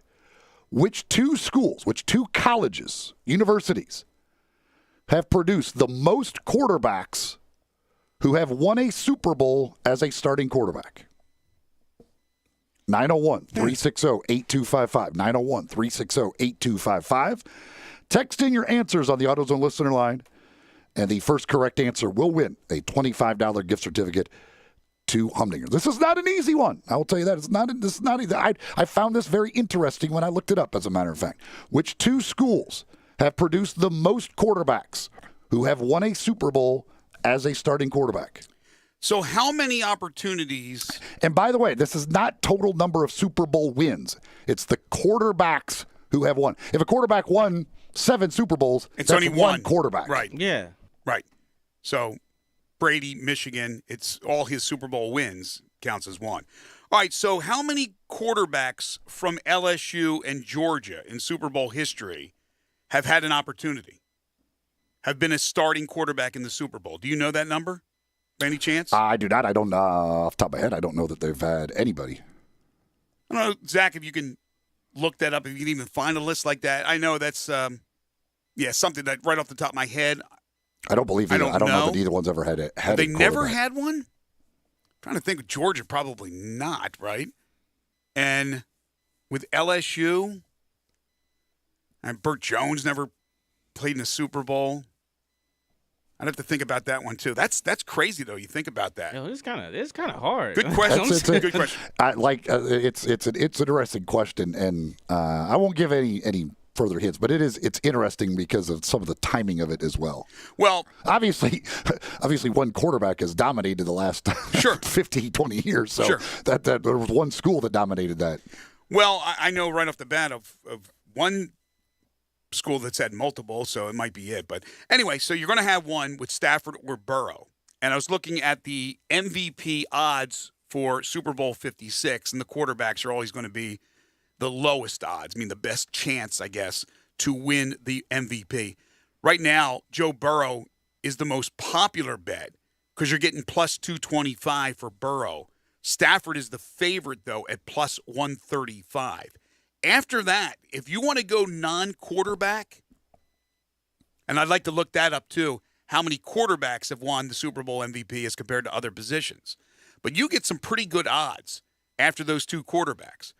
Cooper Kupp, for example, who could easily be the MVP, is a plus 600. He's third on the betting list.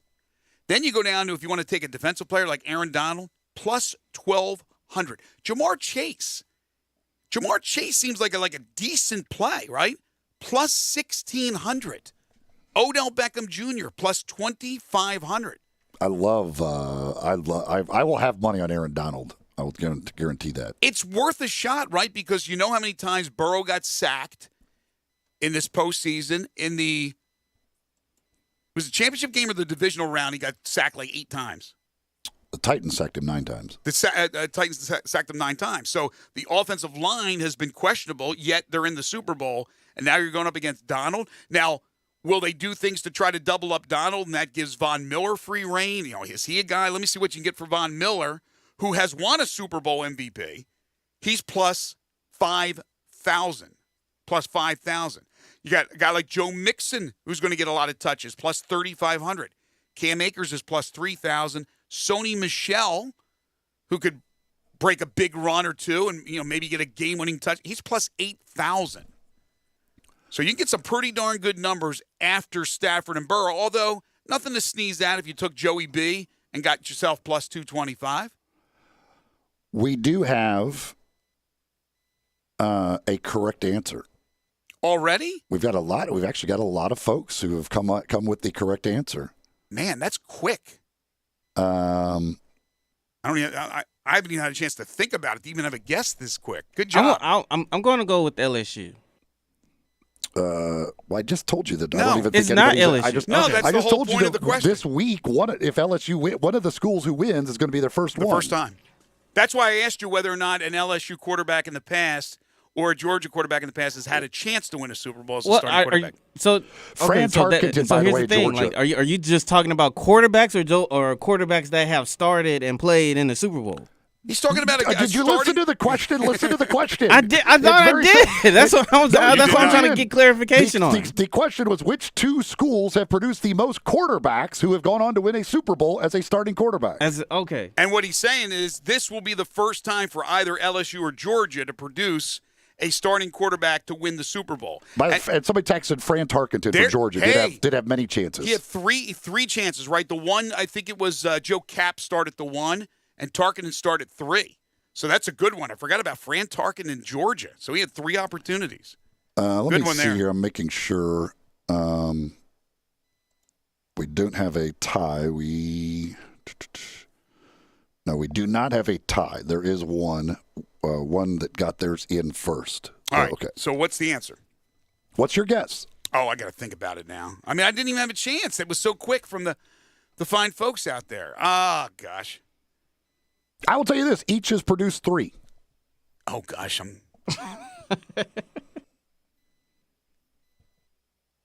Each has produced 3.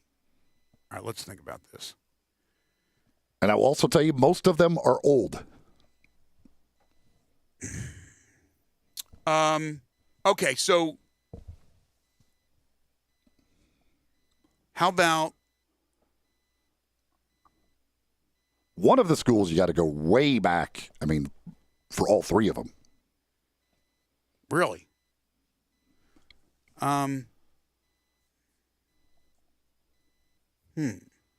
The other school does have one recent. Alabama? Alabama with Bart Starr, Joe Namath, and Ken Stabler. Yeah. And the other one,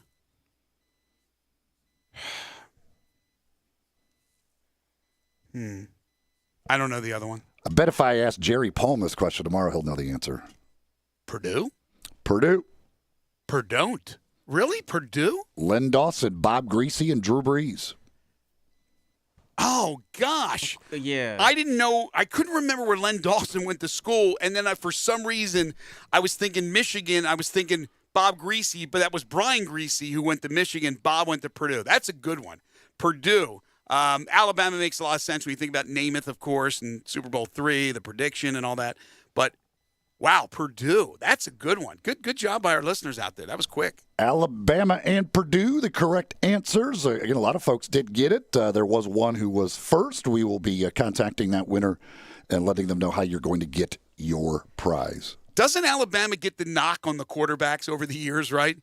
Oh, a lot of the quarterbacks, they're great college quarterbacks. They're game managers, and they don't make it in the NFL. You got 3 Super Bowl winning quarterbacks. Well, yeah, but when the most recent was Ken Stabler in 70-something. Like, true. I mean, there is a knock on the current quarterbacks because they aren't doing anything. Yeah. Well, I mean, when we're going back 50 years to find the most recent one. We'll see if Bryce Young breaks that mold when he eventually gets to the NFL. But you're right. Tua, the jury's still out on him. Hurts doesn't seem like a Super Bowl winning quarterback, although I like that guy. I've always liked the guy. I just don't think he's as talented. And then you can go back to guys like McCarron, McElroy. These guys were basically game managers. James Gaddis Jewelers, second hour sponsor of Sports 56 Mornings, 4900 Poplar Avenue between Mendenhall and St. Nick, on the web at gaddisjewelers.com. You can call them at 901-767-9648. They are your bridal, engagement, and anniversary jeweler headquarters. Was over there the other day. Actually had to get a resetting on my ring, or a refitting. For some reason, it became loose. You go in there, you bring it, they size you up, they take care of it, they get it done for you. I mean, they're just so good. They have 2 bench jewelers ready to serve you daily. If you need something appraised, James is a certified appraiser, so bring it in. They will do that for you as well. And it's not just those beautiful diamond rings. It's watches of all types. It's fine gemstones and bracelets, necklaces. They also have estate and vintage jewelry, and they're always adding to their collection. They can help you with the wedding and engagement rings. They know it's a very important decision in your life. Layaway and financing is available. They make sure, because there's a lot of competition out there, that there's a price point to suit everyone's budget. They know it all. They've done it all because they've been around for a long time, and people keep coming back because they can trust James Gaddis Jewelers. 4900 Poplar between Mendenhall and St. Nick, on the web at gaddisjewelers.com. When we come back, New York Times best-selling author Gary Myers joins us. We'll talk some Super Bowl and some other NFL things with him. This is Sports 56 Mornings with Greg and Eli on Real Sports Talk, Sports 56 and 98.5 FM. Brett Norsworthy and Gabe Kuhn drive you home with Sports Time on Sports 56. Brought to you by DeSoto Auto Sales. Weekday afternoons from 3 to 6 right here on Sports 56 and 98.5 FM. You want a silencer for your gun or rifle, but don't want to have to wait a year to get approved? With Tactical Guns and Gear in Collierville, the electronic filing takes only about 90 days for approval. They do it all in one place with their state-of-the-art fingerprinting kiosk. And if you've never seen a silencer, they have over 100 in stock. So go buy Tactical Guns and Gear in Collierville and get started on protecting your hearing with a silencer today. It also can help you reduce recoil and improve accuracy. Tell them Eli sent you. Hi, everyone. Greg Gaston for FanDuel. The NFL season all comes down to this: Super Bowl 56, with the Rams taking on the Bengals. To celebrate, FanDuel Sportsbook is hooking all customers up with a risk-free same-game parlay. New and existing customers can place any same-game parlay of 3 legs or more on the Super Bowl, and if you don't win, FanDuel will refund you. Already have an account? To qualify, just place your risk-free same-game parlay before the Super Bowl kicks off.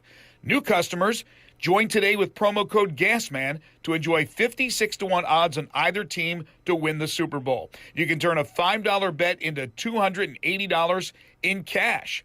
FanDuel is an official sports betting partner of the National Football League. Must be 21 or over and present in Tennessee. Refund issued as non-withdrawable site credit that expires in 7 days.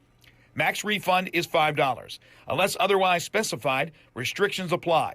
See terms at sportsbook.fanduel.com. If you have a gambling problem, call Tennessee Redline at 1-800-889-9789. Welcome to Triumph Auto Sales, where you'll have a great car buying experience. Triumph Auto Sales is your #1 source of quality pre-owned vehicles ranging from lease returns to new car trades, all at huge savings. Plus, Triumph has a full array of financing options to meet your needs. Find your next car online at triumphautosales.com or stop in today at 4875 Elmore Road. Triumph Auto Sales will help you get the vehicle you want at the price you need and the service you deserve. For a great car and a great experience from a local and family-owned business, visit Triumph Auto Sales. Get in zone, AutoZone. Welcome to AutoZone. What are you working on today?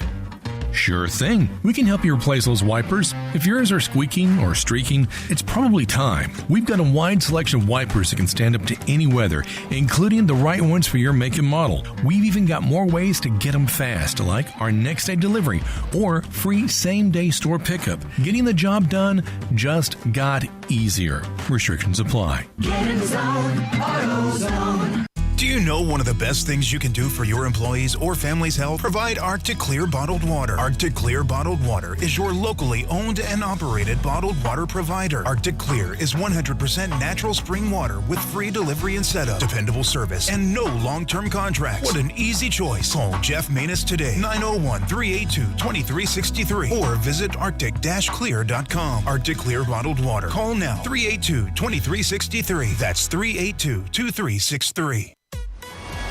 Sports 56 traffic. Right now, we're working a couple of accidents on the roadways. Working an accident on Poplar and Yates Road. That's Poplar and Yates Road. And then also working an accident on Fraser Riley at Windermere Drive. That's Fraser Riley at Windermere Drive. Keep it right here. This is your Sports 56 traffic update.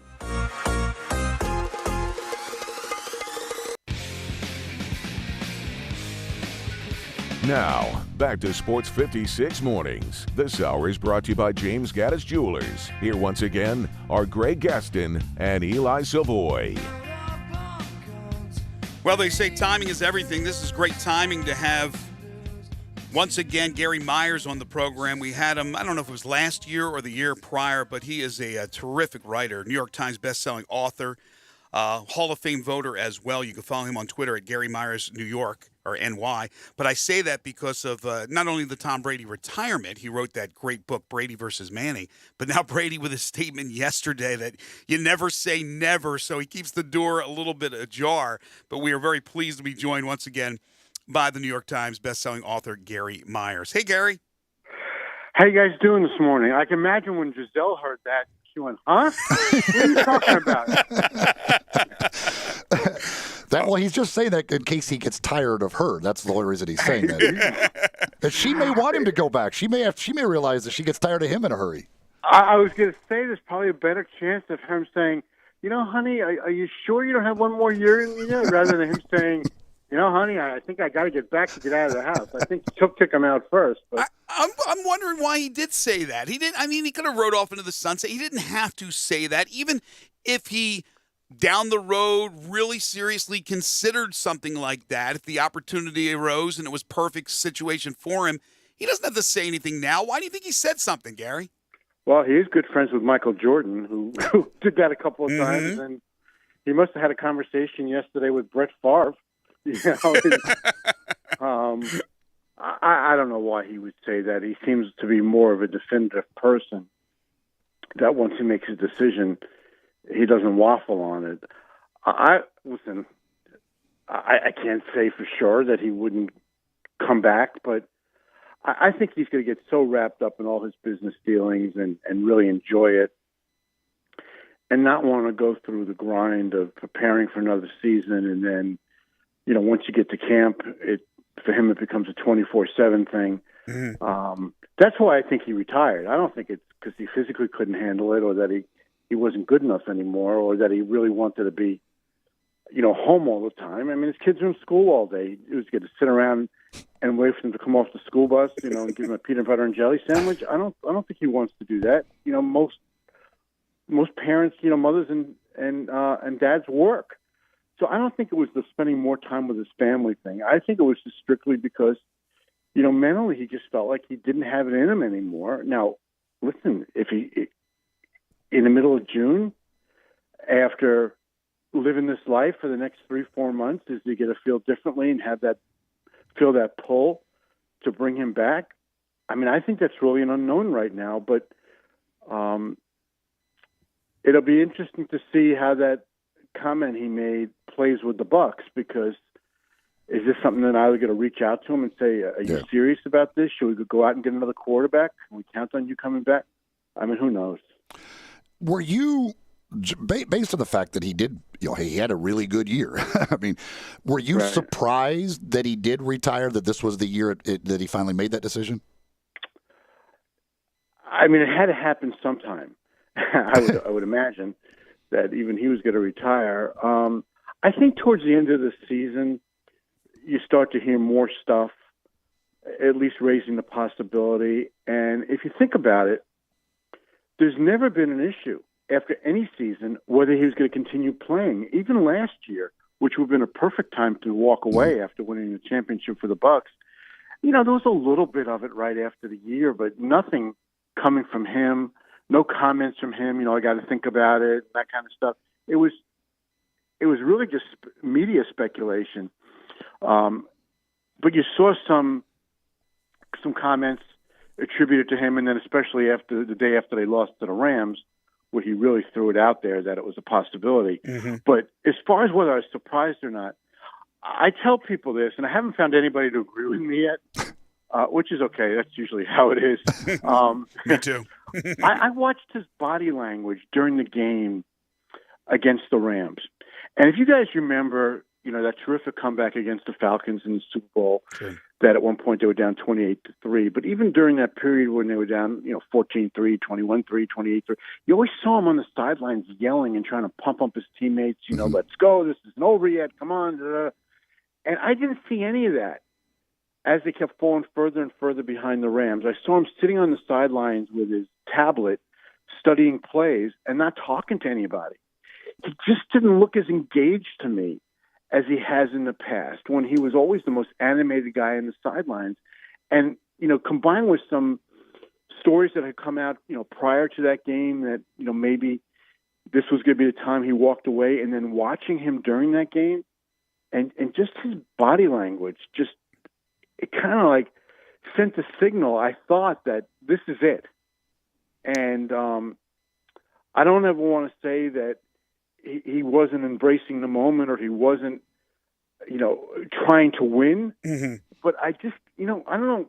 Did you see that at all, guys? Yeah, when you watched the game? I know exactly what you're talking about. Perhaps the realization of the end was near. Mm-hmm. He knew it was going to take a miracle to come back and win in advance, and probably knew that this was it. Had probably already made up his mind, right? That's why he had the Schefter story come out, and he had to hold off on making sure that his family and everybody were all on the same page before he went out and backed up that story. But, yeah, Gary, I saw the same thing you did. So, I don't know.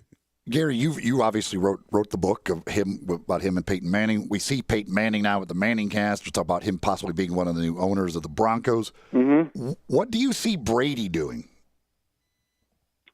The only way I see him involved in football is if he's a part owner of a team.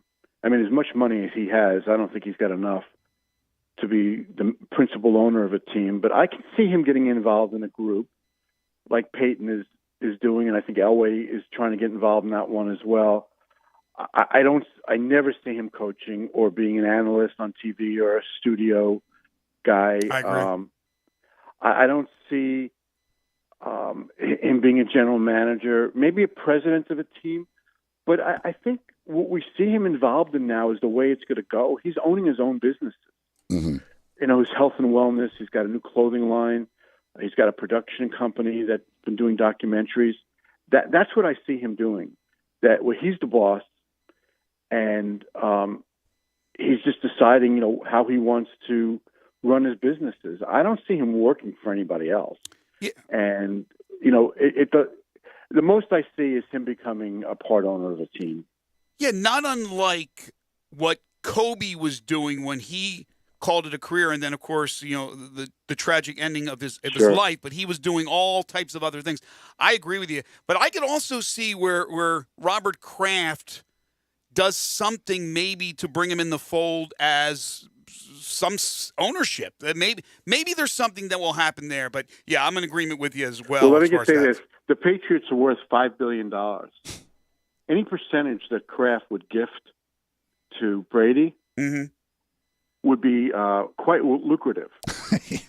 And the only thing I would say that maybe gives some credence to what you just said, not that what you said wasn't credible, because that could happen, but all those years that Brady took under market contracts. Yeah. Sure. And there was always speculation, okay, what's going to happen when he retires? Well, everybody was kind of figuring he'd retire having only played for one team. Yeah. But I think anybody that thinks about Brady's career will always just think of the Patriots, even though he had two terrific years in Tampa. Is it possible, and I'm just really talking off the top of my head here, so I don't want anybody saying, the Myers said it's going to happen. But is it possible that Kraft, as a way of making up for probably playing the last few years of his career in New England at $10 million a year under market value, is a way he gets some ownership at a discounted price or gifts them I don't know. See, part of the value part of the value, of course, it's an NFL team. It's going to be very valuable. But part of why they're valuable so much is because of what they did winning Super Bowls, which was directly a result of Tom Brady's play. And he loves him like a son. So I could see where he kind of brings him into the fold somewhere, but that would be the only way he gets back into football, because I'm in agreement with you. Can you imagine the reaction if he gives him, say, $20 million worth of equity in the team? The first thing that's going to happen is, the media will call for some sort of an investigation. Was there an agreement that was made during the middle of his career? Let's let, when you retire, just let things quiet down for a while, then I'll quietly, make you one of the. I don't know that's going to happen. 100% of the team is owned by Kraft and his family.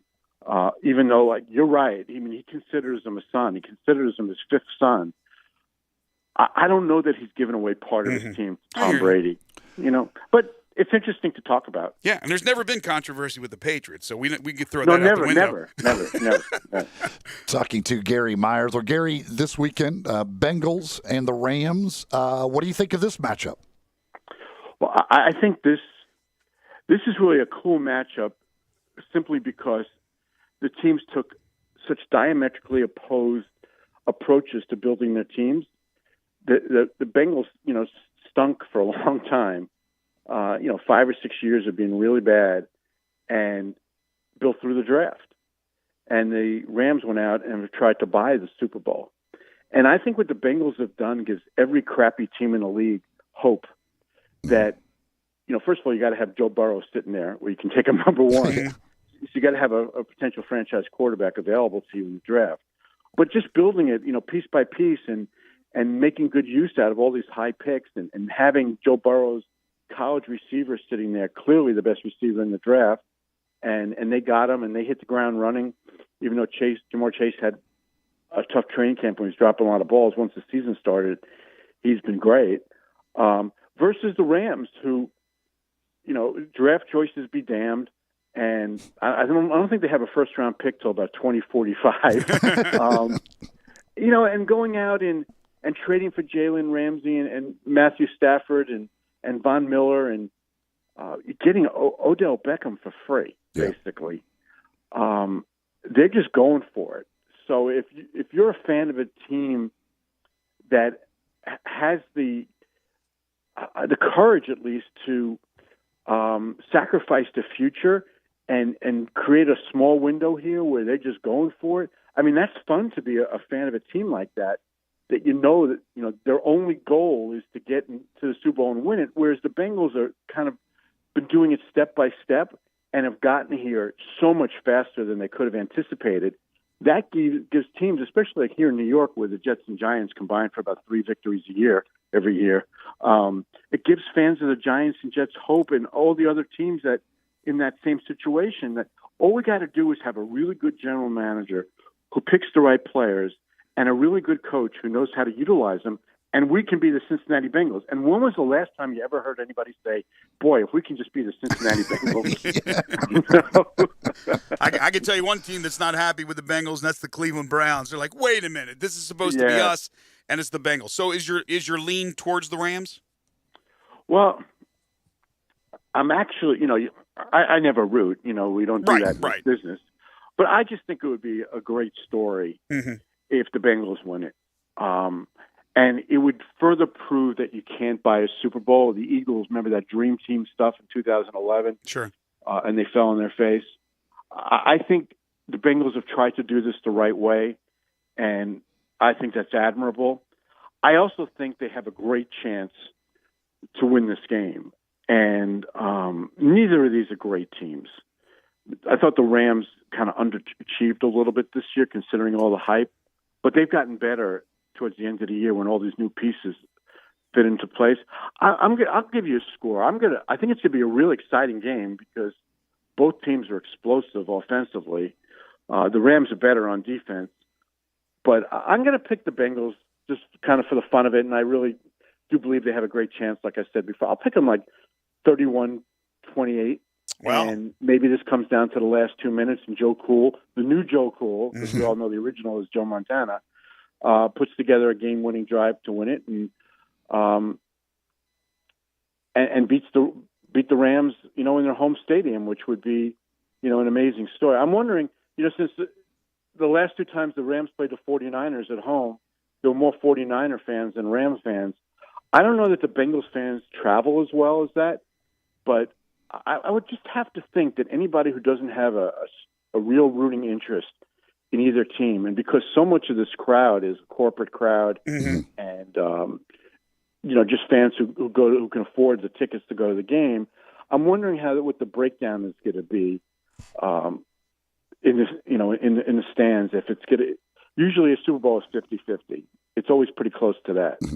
The Eagles Patriots a few years ago in Minneapolis was decidedly Philadelphia because the Patriot fans at that point were bored. Going to Super Bowl every year, so it was probably like 70% Philadelphia fans. I'm really curious what happens now because the Rams have, just not had the home support of a lot of other teams because LA is a transient city and people from living there are from everywhere else.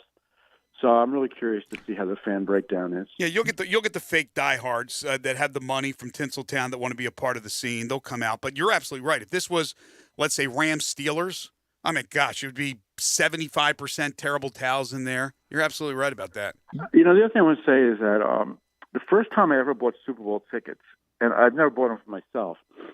I get them for friends because I was always covering the games. The first time I did that was the Giants-Broncos, Super Bowl 21, which was the 86 season. The tickets were $75 each at the Rose Bowl. They were on the 40-yard line about 30 rows up. And, the Rose Bowl is just a bowl, so it's like 100 rows. So I got them great seats. A friend of mine asked me whether I can get him 2 seats face value. I always pay for them. Just want to make that clear. I never get free tickets, and I wouldn't take free tickets. And the NFL never offers Super Bowl tickets for free anyhow. But so I wrote a letter to one of my guys at the league. I said, is it possible to buy 2 tickets for the Super Bowl? He goes, yeah. Just get back to me in January and we'll figure it out. So the league sends me the seating chart, and I get to pick out which section I want the seats, or what level I want the seats, and then the price, because there's like 10 different prices depending on where the seats are, and sideline, end zone, upper deck, lower deck. There's 5 decks in that stadium. And the cheapest ticket, as I recall, was $950 for the upper reaches of the upper deck, kind of in the corner of the end zone. So I called my friend and I said, Believe me, this friend has a lot more money than me.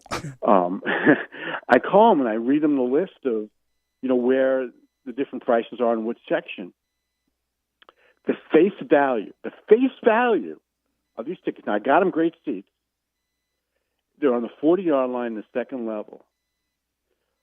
$5,200 each face value. Whoa. It's crazy. It's one of those clubs that they give you, probably food is available all game, but, big deal. You're not really going there to eat.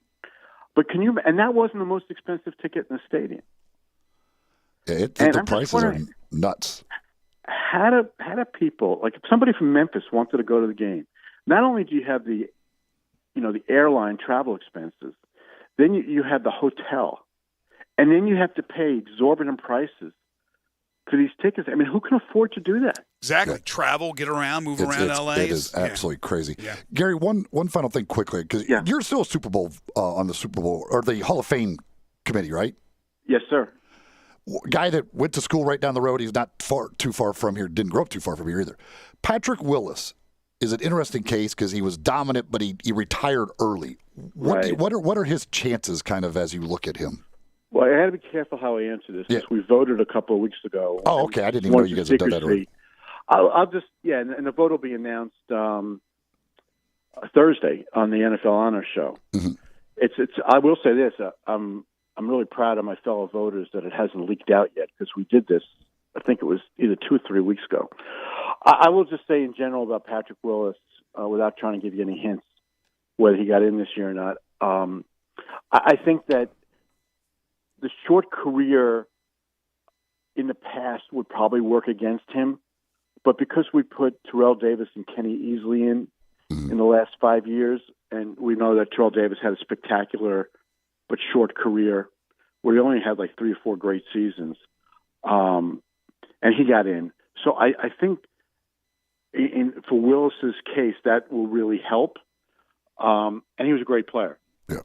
So he was in the final 15 of our conversation this year, and I'll just leave it with you that, without telling you whether he got in or not, that there's a lot of support for Patrick Willis, and I'm confident, for the people who are fans of his, that he'll be wearing a gold jacket at some point. I'm just not going to tell you whether it's this year or not because I'm not allowed. Is that a new thing? Is that like a COVID thing? Because don't you guys normally get together this week, Super Bowl week, to do that? Yeah, in the past, I've been on the committee for like 12 or 13 years, and up until last year, we always did it the day before the Super Bowl. Yeah, okay, that's what I thought. And then they would announce it that night, and it would always leak out in the 3 or 4 hours between when we finished voting and when they announced it at NFL Honors. But what happened last year was because of COVID, and basically nobody was going to the Super Bowl, none of the media was going, that we voted on it. I'm trying to remember if it was Super Bowl week or the week before. I think it might have been the week before. And it leaked out a little bit, but not too, they try to do it so they have time to go knock on the doors and get that great video. It's really kind of fun to watch. This year we did it a week earlier than we did last year. And what happened is they moved NFL Honors to Thursday night this year from Saturday night. And so we couldn't do it Super Bowl week because anybody who's going to the Super Bowl is going there to work, and we have an 8-hour meeting, so you can't ask somebody to give up their Tuesday to sit in that meeting when they're supposed to be out working for their newspaper or website, getting stories. So we just did it on one of the off weeks or one of the quiet weeks, and so it's been decided for a while. It's just nobody knows the results except pretty much the guys and the gals that were in the room. It is always great to catch up with Gary Myers. We're out of time, but hopefully we'll be able to get him on next year. He'll be getting closer to finishing up his new offering. He's working on a book called Brotherhood about the 1986 New York Giants championship run, and it will be a great one. He is Gary Myers, New York Times best-selling author. Gary, thank you as always. Enjoy watching the game, and we'll talk to you down the road. And I can just mention anybody who's interested in reading Brady versus Manning, it's certainly available, wherever you go online or bookstores, to get your books. And now that Tom is retired for now, And even though I wrote this book 5 years ago, you'll just get a great feel for who he is and that tremendous rivalry that he had with Peyton. It is perfect timing. It is a great book. Thank you, Gary. Take care. Thanks, guys. Good stuff. Great author, Gary Myers. When we come back, we'll wrap up hour number 2. This is Sports 56 Mornings with Greg and Eli on Real Sports Talk, Sports 56 and 98.5 FM. You have opinions? The knowledge that I have matters. We want to hear them. Call or text us on the AutoZone listener line at 360-8255. That's the AutoZone listener line at 901-360-8255. Get in the zone, AutoZone. Tire pressure light on? Tread low? Car sliding when you stop? It's time to go down to Milton on the Spot. Serving you at 3 locations: 1684 Getwell Road, 2127 Ellis Presley, and 3691 North Watkins.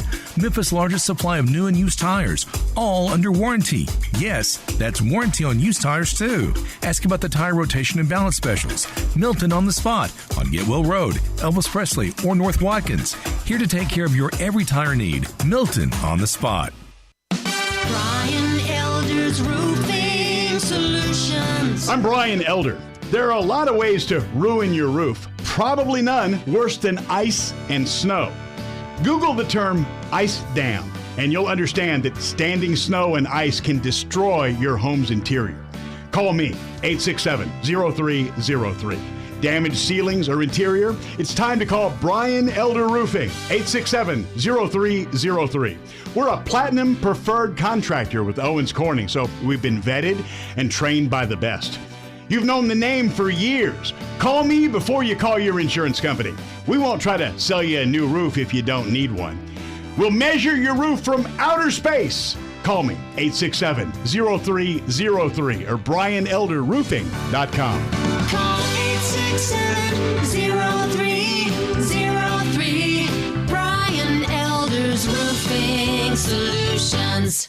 Did you know nearly 40% of men under 40 and over 75% of men over the age of 40 experience sexual performance concerns? At the Memphis Men's Clinic, their experienced physician performs a comprehensive evaluation that determines which specific issues may interfere with your sexual performance. These issues can vary and range from anxiety to medical issues, low testosterone, or erectile dysfunction. The Memphis Men's Clinic has evaluated hundreds of men of all ages over the years and reestablished a normal sexual life. The Memphis Men's Clinic will work aggressively to resolve issues and allow you to restore your sexual health and overall well-being. That's the Memphis way. If you're 20 years old or 90 years old, come and get cared for the Memphis way. Treatment that's based on your specific needs after a professional clinical evaluation by their experienced board-certified physician. Call the Memphis Men's Clinic today at 901-443-0475 or visit memphismensclinic.com. Tired of waiting on your sportsbook? Waiting for deposits and withdrawals? No more waiting with Action 24/7. We're cutting out the middleman. Deposit or withdrawal in cash. Action 24/7 has more than 100 partners in Tennessee for cash deposits and withdrawals. Visit action247.com for a location. Cash deposits and withdrawals from your Tennessee sportsbook. Action247.com. You got action. Must be 21 or older and in Tennessee. For problem gambling support, call 800-889-9789.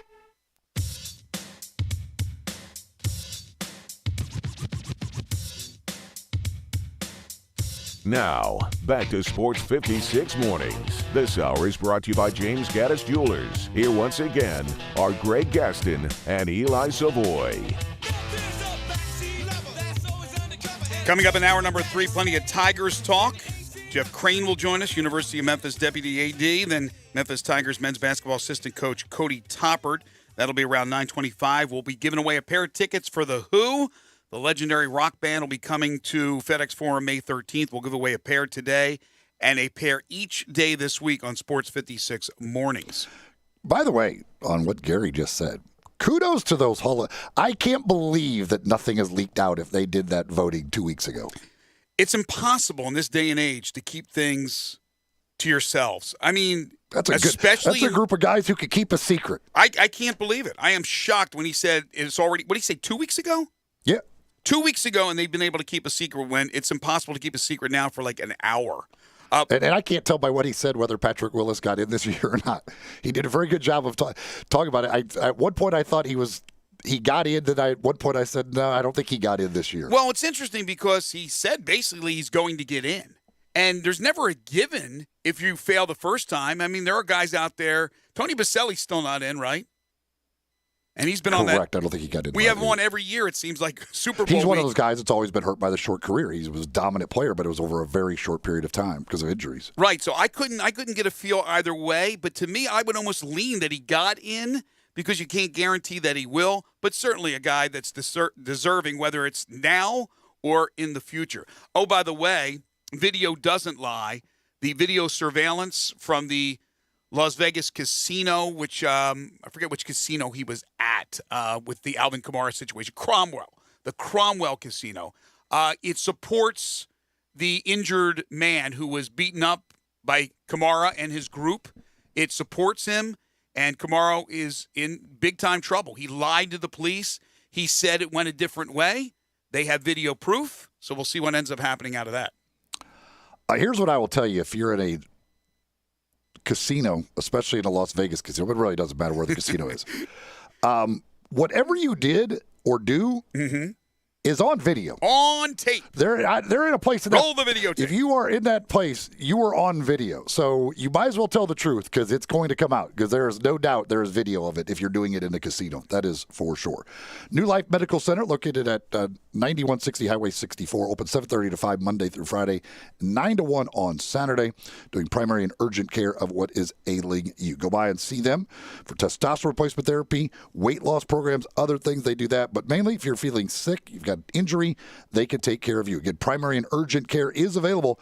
New Life Medical Center, 9160 Highway 64, 7:30 to 5 Monday through Friday, and 9 to 1 on Saturday. Hour 3 of Sports 56 Mornings is on the way. This is Sports 56 Mornings with Greg and Eli on Real Sports Talk, Sports 56 and 98.5 FM.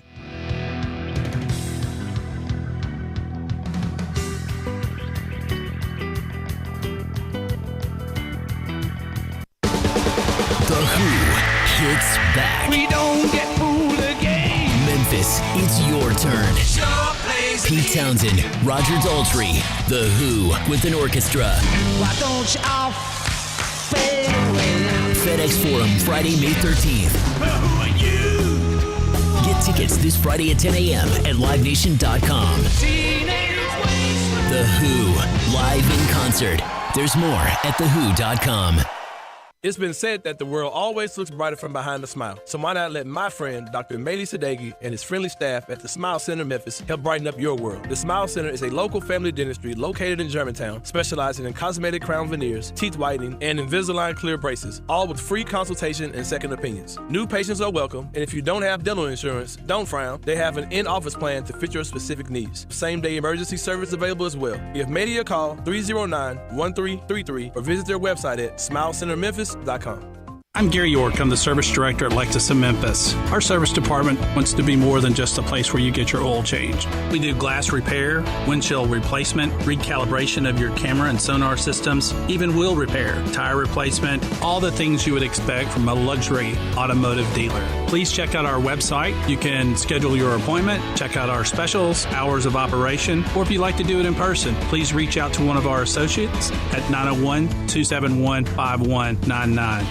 If you want to make money in sales, Flynn Broadcasting wants you. If you can sell, Flynn Broadcasting has a great career waiting for you. If you can sell, we have great benefits, salary, commission, sales leads, and a great place to work. If you can sell, let us know today. Send your resume to jobs@flynn.com. Can everyone sell?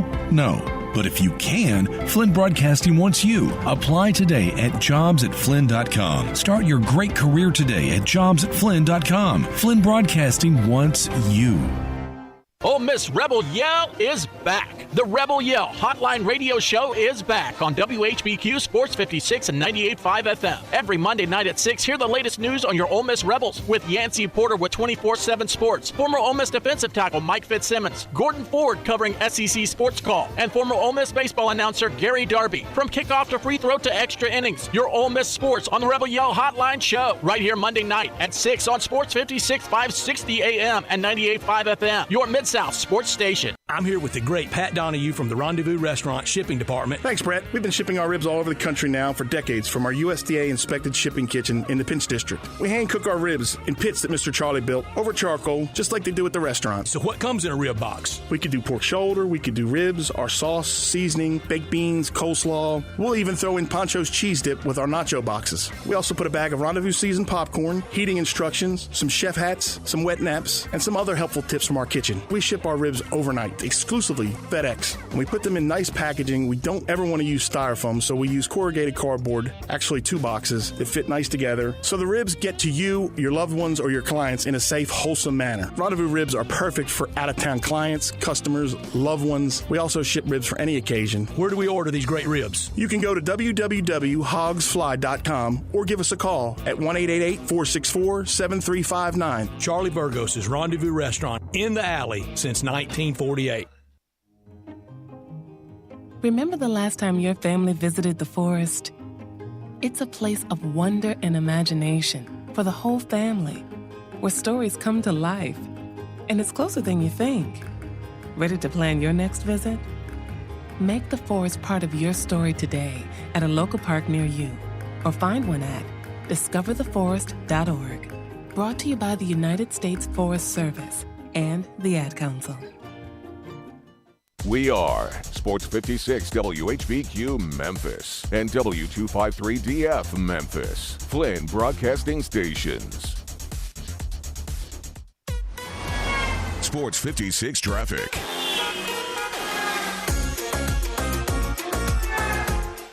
We got a lot of accidents popping up this morning. Working an accident on I-240 North. That's at the Parkway exit. That's I-240 North at Parkway. And then also working an accident on North Parkway at Evergreen Street.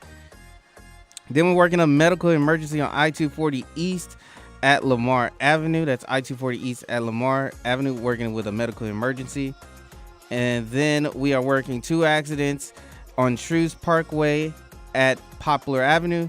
And then also Poplar Avenue West at Yates Road. The left 2 lanes are blocked. Keep it right here. This is your Sports 56 traffic update.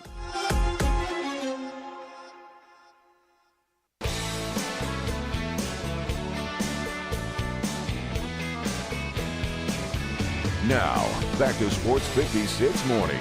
This hour is brought to you by Acura of Memphis. Here once again are Greg Gaston and Eli Savoy. The body's a temple, that's what we're told. What a busy show, and we will continue in our final hour here on Sports 56 Mornings, the Tuesday, February 8th, 2022 edition. Greg Gaston, Eli Savoy, and Zach Boyd. Currently at 9:04, it is 39 degrees on the way up to 54 today. Sunshine, so let's get the power restored, MLGW. I'm up to day 6 now. I'm up to day 6. A lot of people still out there. I know you guys are working hard, you guys and gals, but keep it going, man. The weather is nice. Let's take advantage of it. Get me my power back. That should be the goal of today's show. Coming up in just a moment, we got Jeff Crane joining us, University of Memphis Deputy AD of the University of Memphis, right? And then Cody Toppert will join us from the University of Memphis men's basketball coaching staff. But before we get to Jeff, we got to remind everybody what we're doing with Dinstall's today, Eli. That's right. The folks over at Dinstall's, we had Becky on earlier, and don't forget, phone lines are now open at Dinstall's. You could call in orders now. The stores will be opening at 10 o'clock for you to go by and see them. But any one of the locations, Laurelwood, Germantown, Collierville, Pleasant View, downtown, you go on in today, mention Sports 56, and they're going to give you 14% off your entire order. And again, the chocolate-covered strawberries launched this Thursday. So you order some strawberries. You can pick them up Thursday, Friday, Saturday, Sunday, or Monday.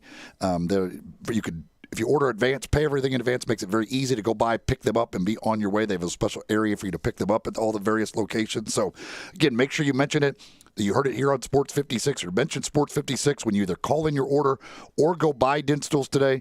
14% off your entire order. Yeah, it's the Sports 56 virtual remote at Dinstall's. You can't beat it. 14% off your order. And as Eli said, you can go pick it up. Don't even have to leave your car. And get some sweets for your sweets for Valentine's Day, which is coming up on Monday. The Memphis Tigers men's basketball team back in action tomorrow night with a big one against Tulane.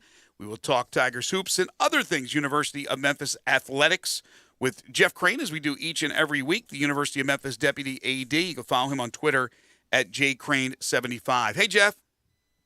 Hey, guys. Thanks for having me, and thanks for that Valentine's Day reminder, too. Right after this call. Exactly. It's February, I always say it's the shortest month, but there's so much packed in, especially from the sports world, which you work in, I work in, Eli works in. You could forget about things like Valentine's Day. Don't forget about Valentine's Day. Take advantage of what they're doing at Dinstall's. But the Tigers with a great performance on Saturday. They really needed that big time, a nice payback against the Knights. And also the school did an amazing thing, allowing people to come into that game who had lost power and were able to stay warm and watch an exciting game and a great performance by the Tigers on Saturday. How did that all come about to decide to do that, and how do you feel it all went?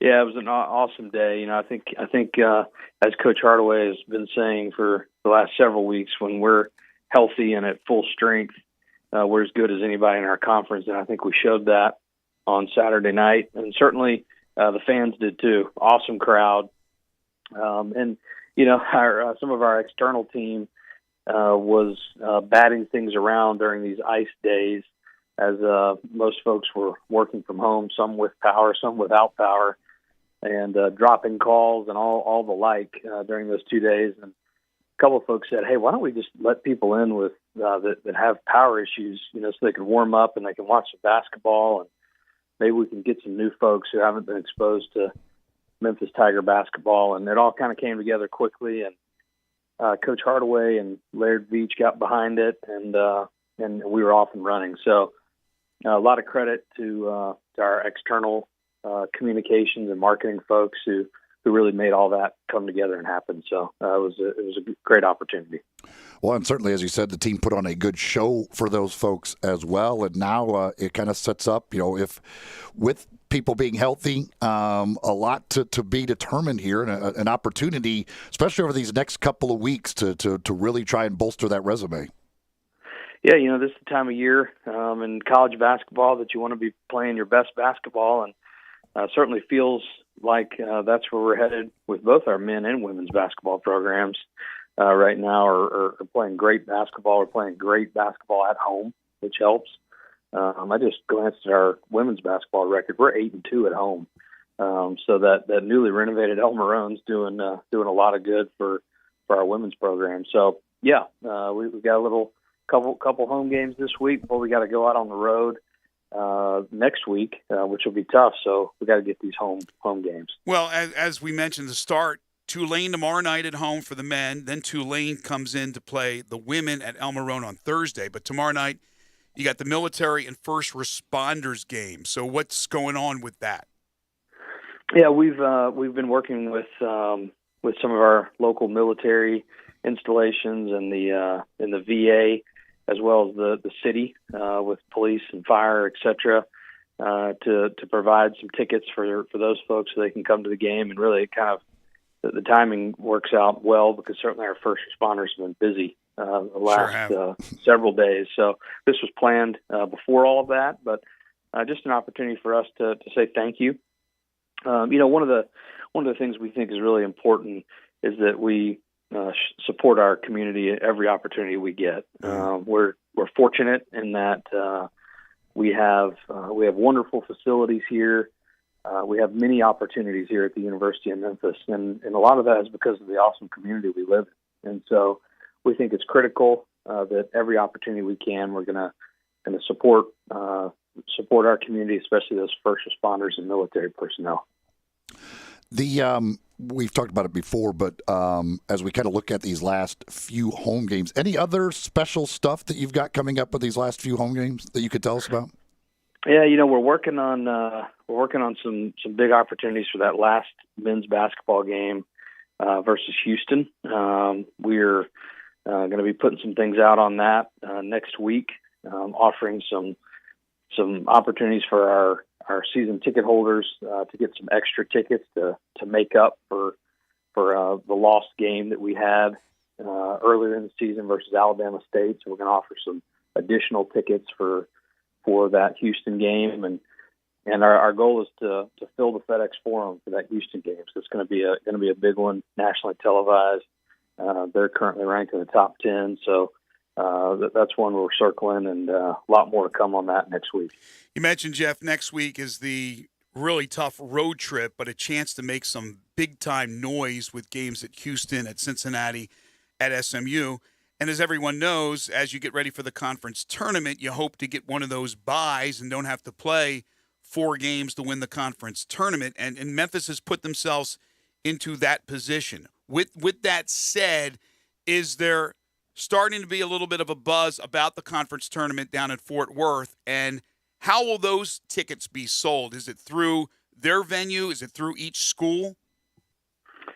Yeah, absolutely. As you all know, historically, the conference tournament has been very well attended by Memphis Tiger fans, and we anticipate the same as we get closer to that here about a little over a month away.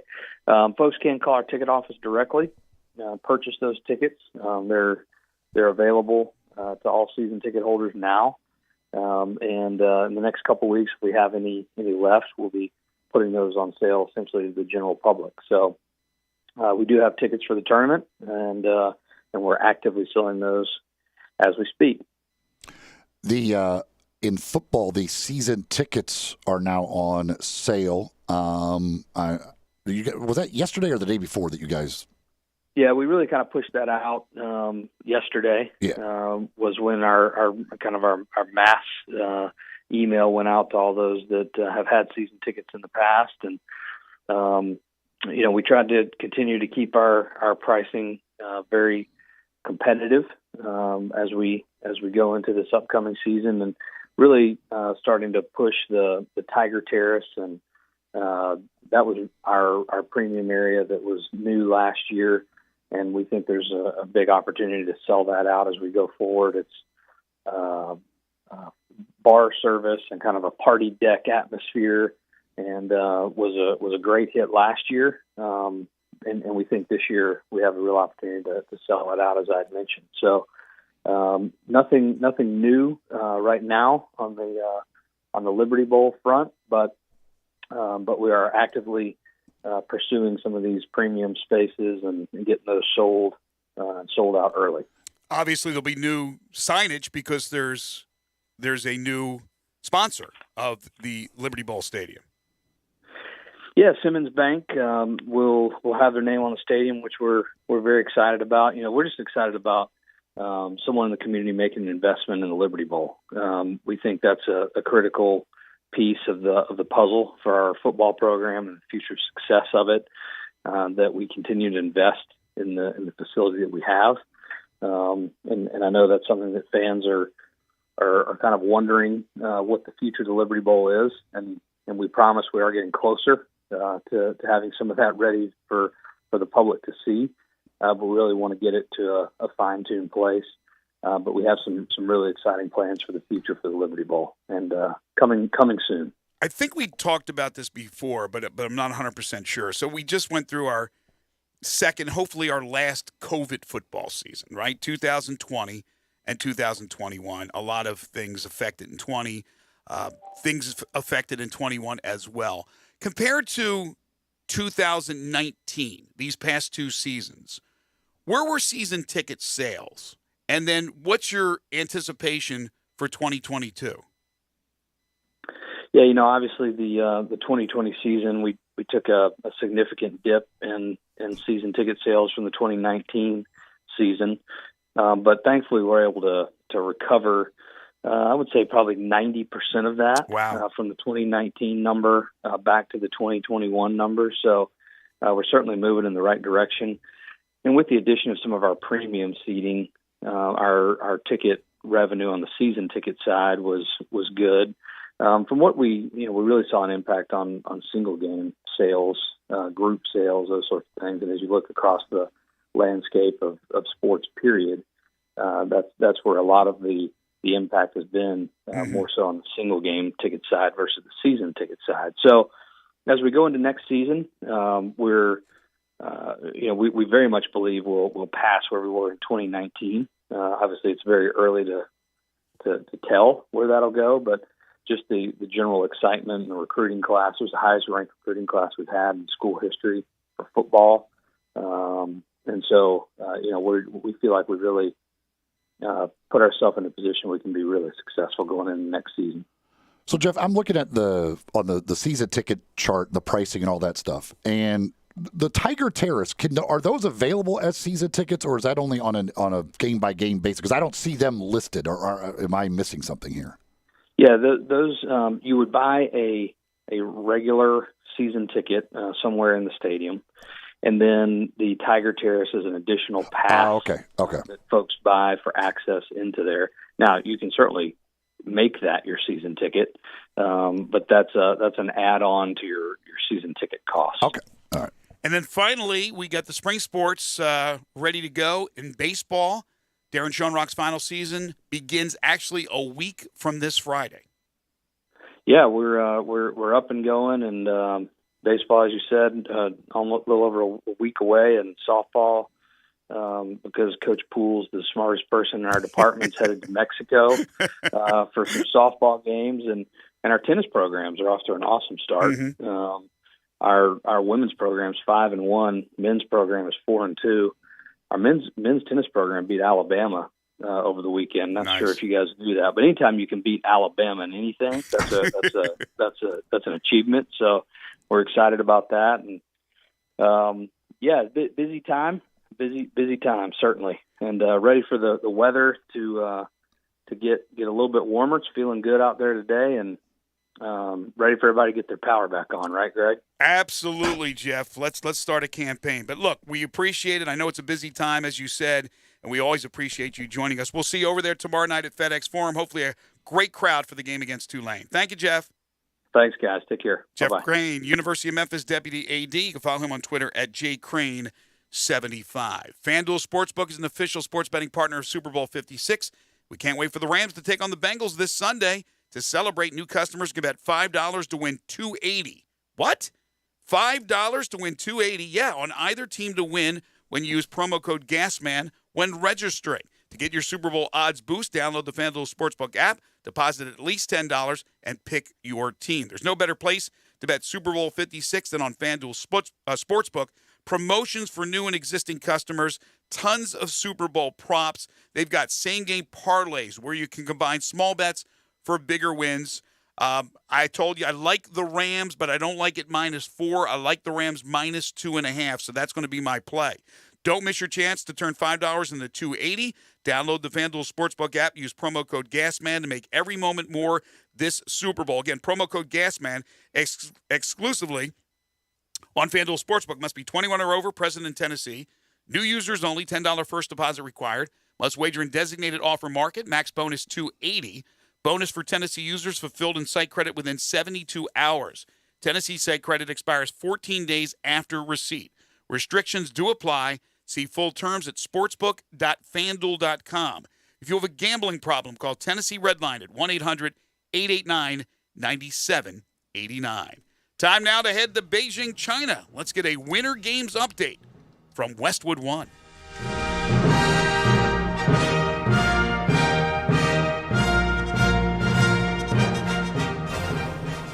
Westwood One Sports presents this special update on the 2022 Winter Games. 4 years ago in Pyeongchang, it was a subpar short program that cost Nathan Chen and led to his disappointing fifth-place finish. Nothing disappointing this time. Almost 114 points, most in men's figure skating history. Chen landed 2 quads and a triple axel. He's not only in first place, Yuzuru Hanyu, considered his primary opponent, is in 8th. A surprising second-place finish for American Ryan Cochran-Siegel in the Alpine Skiing Super G. So he wins silver in China 50 years after his mother won gold in Japan.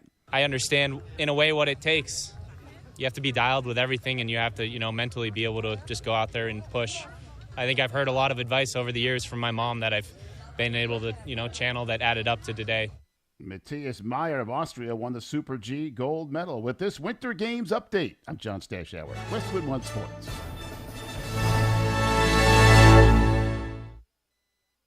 Liberty Mutual Insurance Company presents. And Doug. Don't you just love the smell of old books? Shh. This is a library. Sorry, ma'am. We're looking for a book titled Liberty Mutual Customizes Your Car Insurance so you only pay for what you need. I don't think we carry that, but check nonfiction. He really does devour literature. Please leave. Only pay for what you need. Liberty, liberty, liberty, liberty. Introducing Venture X, Capital One's new travel card for people always asking, Where next? You earn 10x miles on hotels and rental cars, and 5x miles on flights booked through Capital One Travel, and 2x miles on everything else you buy with Venture X. Plus, receive premium travel benefits like access to over 1,300 airport lounges. The Venture X card from Capital One. What's in your wallet? Terms apply. See CapitalOne.com for details. Peter Edmiston and Anthony Sane bring you Sports 56 Grind Time. Brought to you by Poultry Power. Weekdays from 1 to 3 on Sports 56 and 98.5 FM.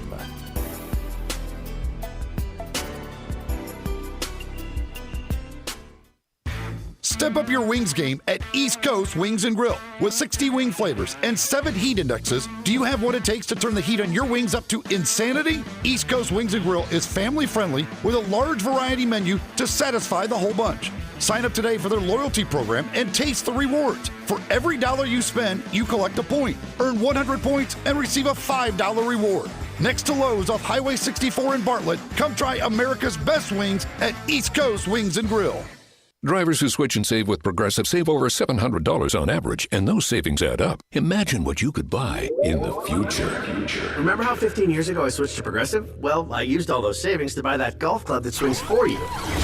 But now everyone who plays golf is really good because, you know, the club swings for you in the future, which is now. So switch to Progressive and save big because those savings can add up in the future. Progressive Casualty Insurance Company and Affiliates. National annual average insurance savings by new customers surveyed who saved with Progressive in 2020. Potential savings will vary. Get in the swing of things. Grab your friends, your clients, your employees, and go enjoy everything you love about Topgolf in a luxury suite while at Memphis' only Topgolf Swing Suite at Erling Jensen's Small Bites. Topgolf Swing Suite is an immersive social experience offering guests a luxury private lounge to enjoy Erling Jensen's extraordinary food and beverage service, all while playing a selection of games in a one-of-a-kind simulation bay. Topgolf Swing Suites are great for work outings, celebrations, or just getting together. It's fun for the whole family. It's fun for golfers and non-golfers alike. They have more than just golf. They have soccer, baseball, zombie dodgeball, football, and more. Located at 5069 Sanderlin, adjacent to the Doubletree East Memphis. Check us out at SwingSuiteMemphis.com or call us at 901-58-SWING. Again, that's 901-58-SWING at Memphis' only Topgolf Swing Suite at Erling Jensen's Small Bites. Book your suite today. Let's get it. Catch the guys tonight at 7 p.m. when they take on the Los Angeles Clippers. Get hyped, get ready for a ball, and secure your tickets today by calling 901-888-HOOP or visiting Grizzlies.com. 1 in 5 of us is bullied. 1 in 3 of us is overweight or obese. 1 in 5 of us will experience mental distress before we even turn 17. Adults, we need you. You're the #1 influence in my life. If you're more involved with my health and education, I'm more likely to make healthier choices, have greater self-esteem, and do better in school. Be my action hero. Learn how you can take action at actionforhealthykids.org. You've been diagnosed with type 2 diabetes. You have to carefully monitor your health for the rest of your life, and you have an increased risk of developing cardiovascular disease. Cut. Type 2, take 2. Action. You've been diagnosed with a new purpose, to fight for the amazing life you made for yourself, to look that risk of heart disease square in the face and say, no, not me. You've been given a new opportunity to live. Get started at NoDiabetesByHeart.org. Now, back to Sports 56 Mornings. This hour is brought to you by Acura of Memphis. Here once again are Greg Gaston and Eli Savoy. Gonna put the world away for a minute, pretend I don't live in it. Sunshine gonna wash my blues away. The NBA's trade deadline just a couple of days away, and things are heating up. Another big name appears to be on the move. We'll tell you about that in just a moment. This hour of our program is brought to you by Acura of Memphis.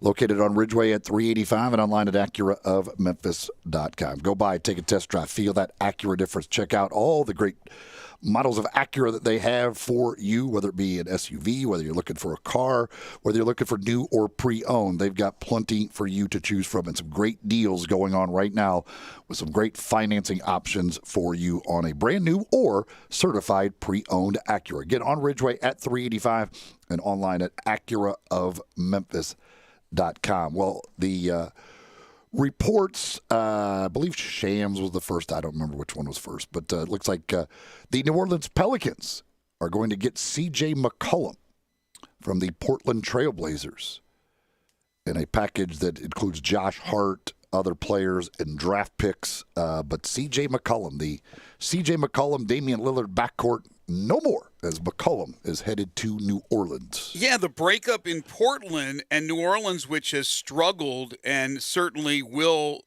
until Zion Williamson gets healthy, or if he gets healthy. At least they're going out there and they're telling their fans they're making an effort for the future. To get C.J. McCollum, and he's had his own injury problems, but to get C.J. McCollum, that's a feather in their cap. Yeah, I mean they're in a play-in position right now. I mean they're trying to make the postseason this year. They're in a playoff position right now, and Portland's the closest team behind them. So they just decimated Portland more while adding C.J. McCollum. So they're trying to find a way to get into the postseason this year. Before we go and bring on Cody Toppert, a reminder: tomorrow's 5 favorite things topic brought to you by Bartlett Small Engine and East Memphis Ace Hardware. Your 5 favorite people known by one name. I mean, they're known by one name, like Madonna. Don't give me an abbreviation. Don't give me J-Lo. Don't give me a nickname. And even though we know him as Cody, it's still Cody Toppert. You don't really know him just as Cody. That's tomorrow's 5 favorite things topic. It is time now for Cody Toppert.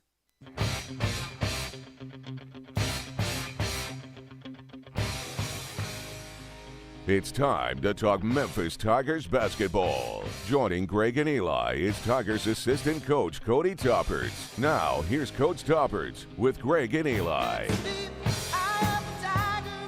You can follow Cody on Twitter at Top33. It is Tigers assistant basketball coach Cody Toppert. Sorry, Cody, you're not at that status yet where we could just say Cody. It's got to be Cody Toppert. I like the caveat of the yet.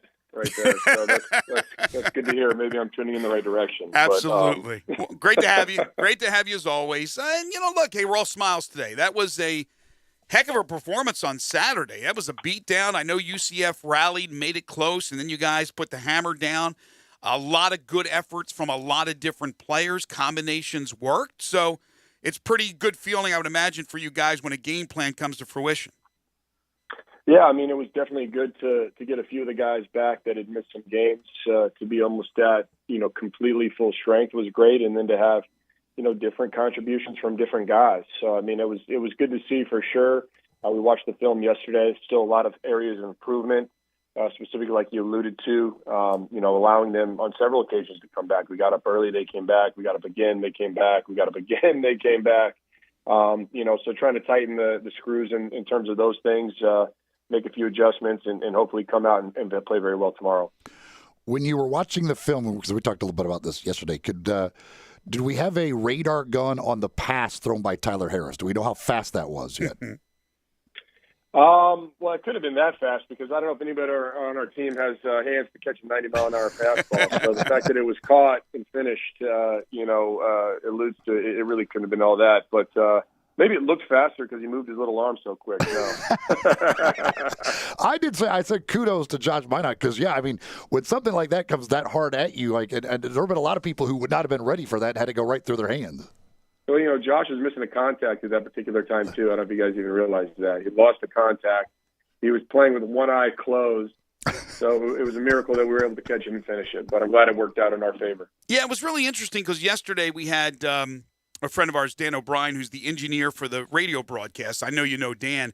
And he had texted in, and he said he thought it was like a finger situation because people were talking about, and we brought it up, Josh Minot. 13 minutes, not even 14 minutes, scores 16. Why didn't he play more?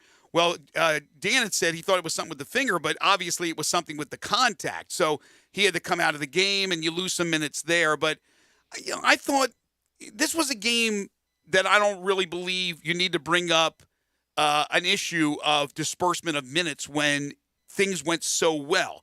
But in reality, Josh Minott is just a heck of a player. And I know Penny at times says, well, he's a little nervous here. I had to bring him out of the game and settle him down. And early in the season, he didn't know all the defenses. But right now, that guy, all he's doing is producing. I mean, he brings a lot of energy. He's active, and, he's got a natural instinct to be around the basketball. I mean, whether that's producing steals, I think he's an underrated passer. And, we've seen what he can do. He can finish in a multitude of ways. And he's a matchup nightmare because of his size, length, and athleticism.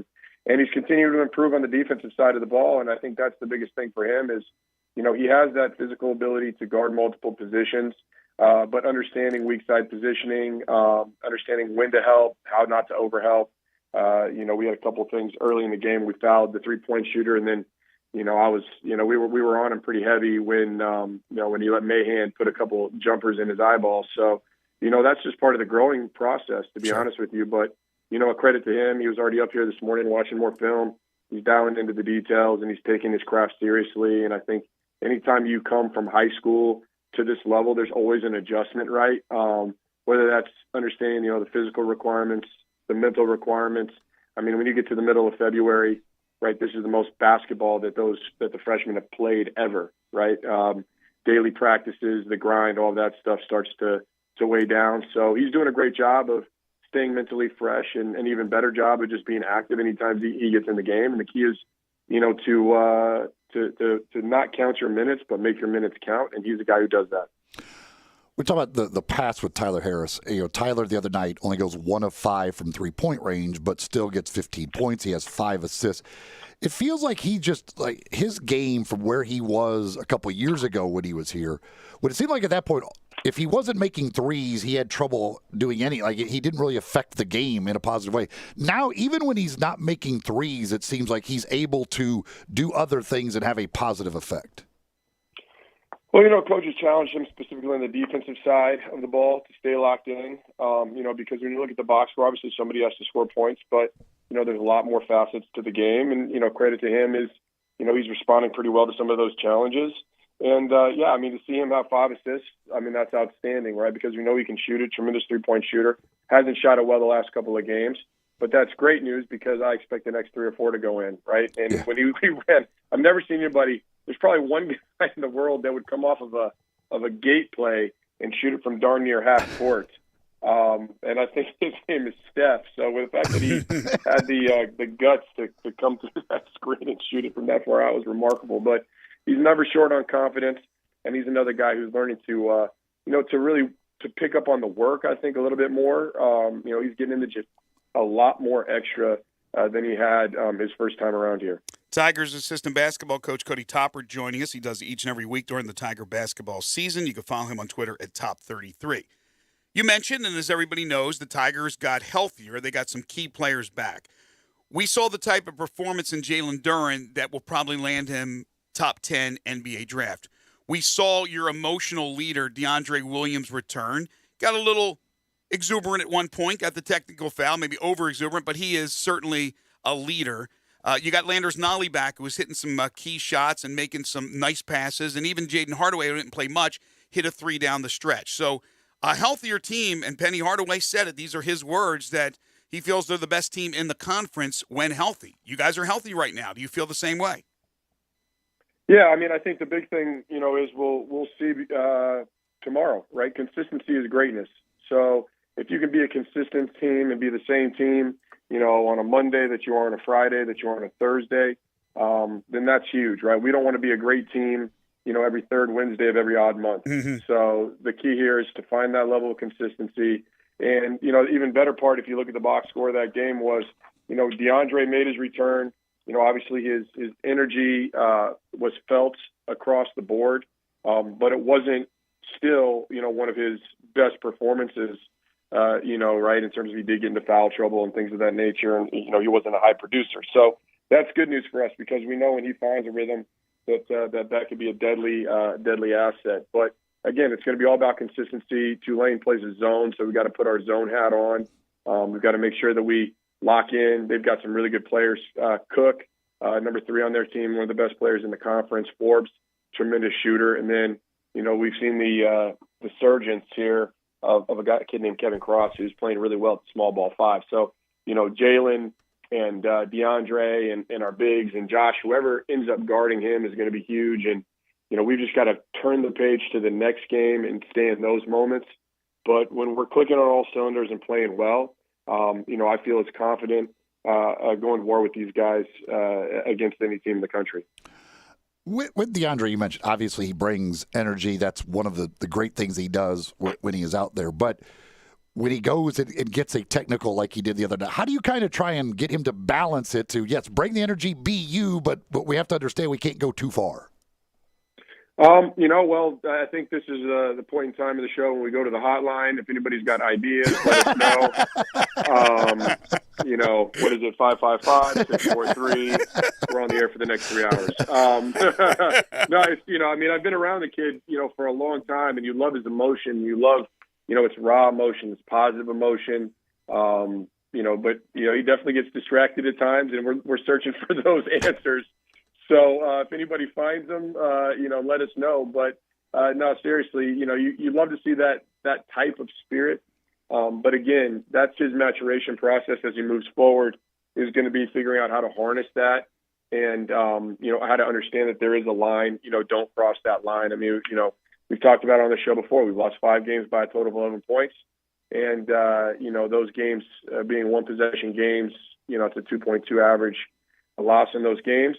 Right, you get an untimely technical foul, right, that gives the other team points. That could cost you the game, but also even more important, a technical foul at this level counts as a personal foul, and now all of a sudden maybe you've got 2 in the first half and you've got to come have a seat. So, we're working on those things, but again, you love the energy. Who do you consider your best on-ball defender, in the backcourt, and who do you think gets the early assignment against Cook? I think there's only one answer to that, and it's going to be, Lomax. We've seen Lomax, give fits to really, really good guards, really, tremendous players, throughout his career.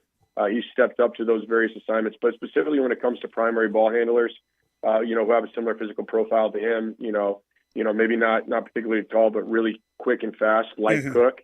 I think Alo's the guy. And I think, in that first game, obviously we were depleted. We had about 7 guys available. Malcolm Banerjee got into early foul trouble, so it was brutal, still had a 1-point game. But when you look at it, Lomax started out on him. We had foul trouble, and then, we put Lomax on one of their quote-unquote plug guys to be more of a help defender. And, at the end of the day, we got stretched out on the weak side. We were hugging our man. We did not maintain boxes and elbows and crowd driving lanes and really shrink the floor and guard 5 guys versus the ball. And that opened up those lanes for Cook to get to the basket. And then, Cook, to his credit, too, he got some switches and was able to knock down threes. So it's really going to be a challenge for the entire team to stop him because we operate on the most dangerous. We've got a list of most dangerous, and this kid's definitely the head of the snake. You got in that first game, you guys really held Forbes down. He only got 3 shot attempts in that game, only 5 points, only 1 3-point attempt in that game. So you certainly had a lot of success against him.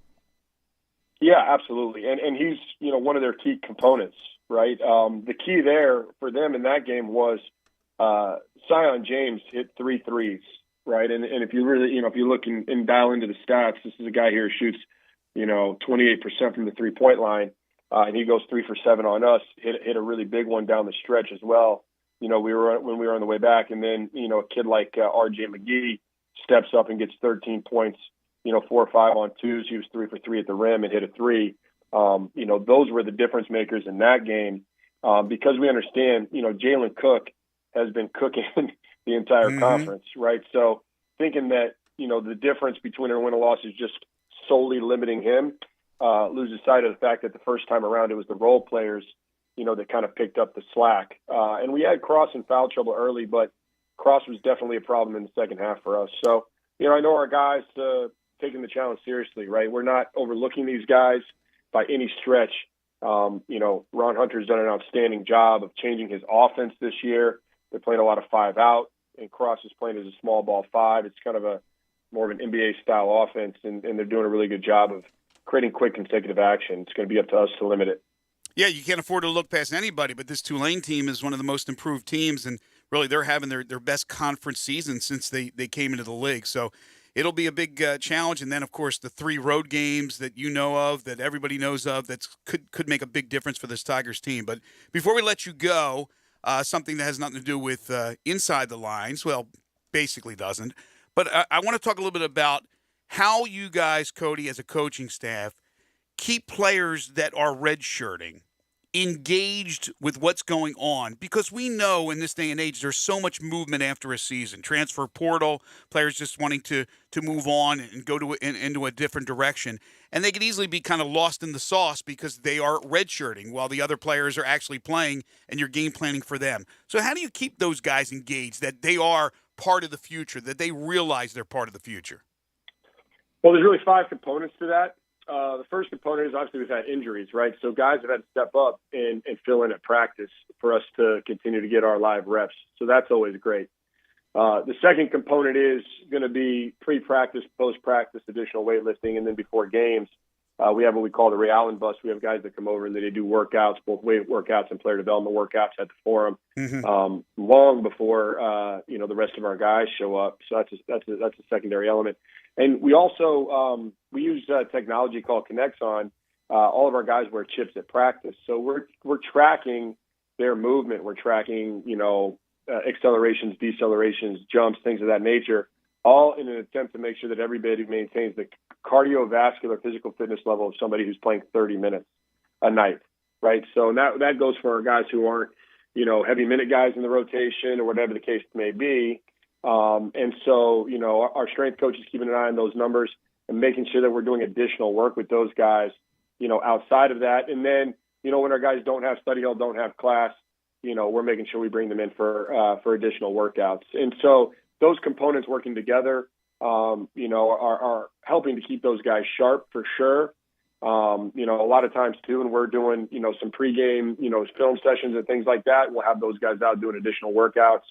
So you find these little extra time moments to take full advantage, and you work at your best to make sure that this season for them, they're getting the experience of being, a part of the team that's also helping them get a foot up on the following season so that they're able to come in and now they're not, a freshman. Maybe they are obviously, eligibility-wise, but experience-wise, they've had enough practice reps. They've had enough, player development sessions. They've been able to put weight on in a good way in the weight room and improve their game to where, they're way ahead of the competition who's just coming in without that additional experience. That's really good stuff. Thank you for that. I always wondered what you guys have to do to keep them engaged, and there's the answer from our friend Cody Toppert, Memphis Tigers men's assistant basketball coach. You can follow him on Twitter at Top33. Cody, we'll see you over at the Forum tomorrow night. Oh, sounds good. And I hope you get the lights turned on soon over there. I hope everybody who's without power the best. Stay warm, guys. Thank you, Cody. Take care. So they wear a chip in practice. Do you think they wear it on their shoulders? I knew you were going to say that.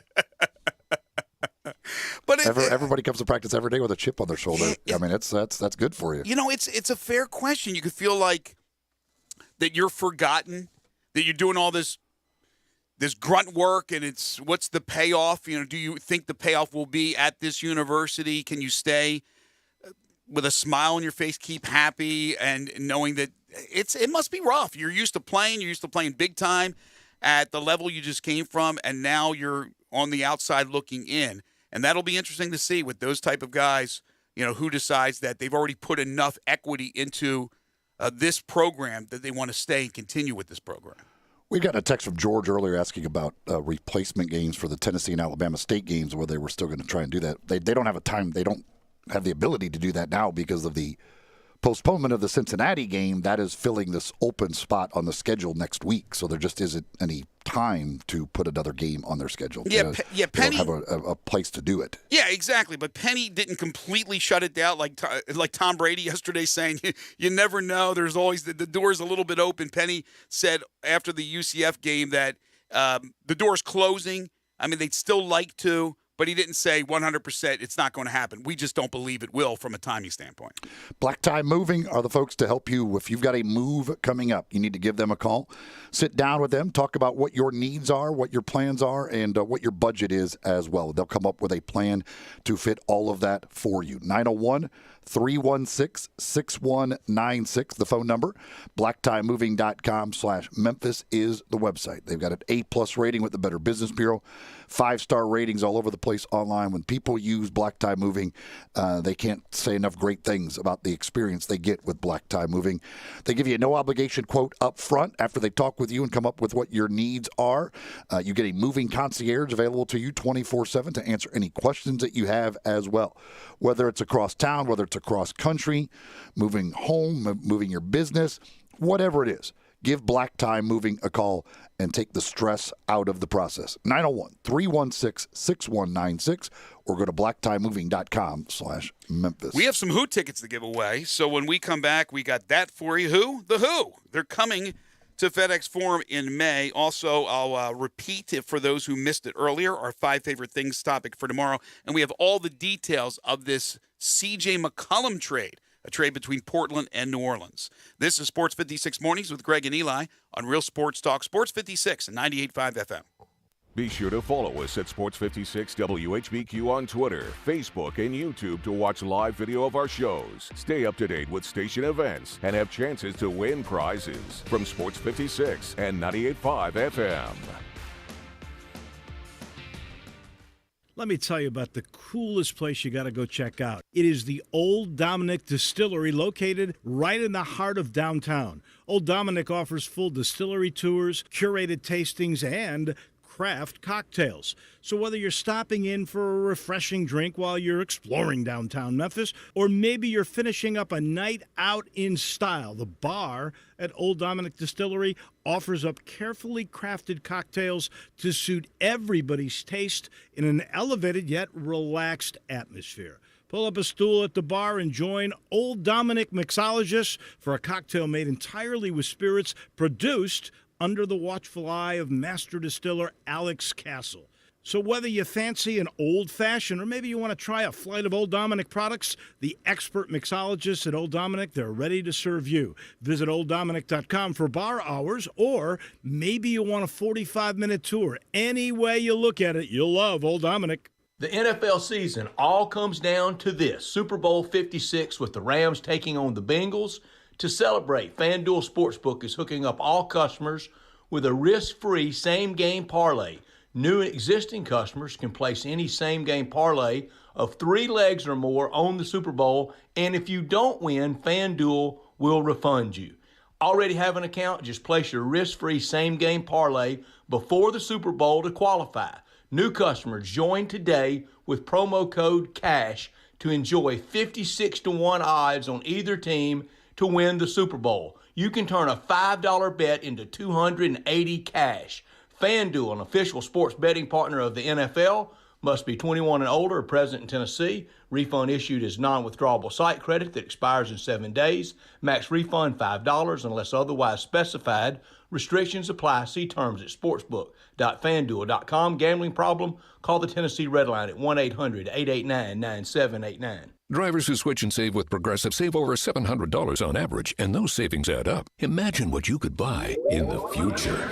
Remember how 15 years ago I switched to Progressive? Well, I used all those savings to buy that golf club that swings for you. But now everyone who plays golf is really good because, the club swings for you. In the future, which is now. So switch to Progressive and save big, because those savings can add up in the future. Progressive Casualty Insurance Company and Affiliates. National annual average insurance savings by new customers surveyed who saved with Progressive in 2020. Potential savings will vary. Memphis fans, your Tigers host Tulane February 9th at FedEx Forum at 7. It's Military First Responders Game. The GTG 100% campaign continues for the rest of the season. Scan your ticket each game to be entered into the end of the season drawing for amazing prizes, including a trip for 2 to the American Tournament, as well as 6 months free ESPN+. February 9th, 7 o'clock, sponsored by Conway Services. For tickets, call 901-678-2331 or visit GoTigersGoTix.com today.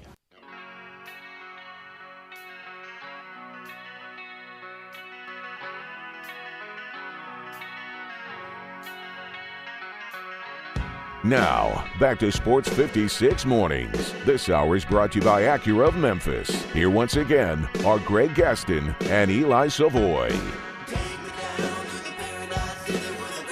Your chance to see Ja and the Grizzlies tonight at home. A rare home game here recently. They've been on the road, it seems like, every single game. But tonight they'll host the Clippers. They're an 8-point favorite, the Grizzlies are, against Los Angeles. Trade deadline, as Eli mentions, Thursday. It's 2 o'clock Central on Thursday.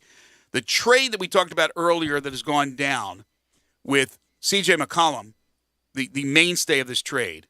So it's McCollum, Tony Snell, and Cody Zeller. They go from Portland to New Orleans for Josh Hart, Jackson Hayes, Thomas Satoransky, and a 2025 first-round pick via Milwaukee. According to Bobby Marks, this puts Portland $906,000 below the luxury tax. Portland has a $6.5 million and a $1.8 million trade exception.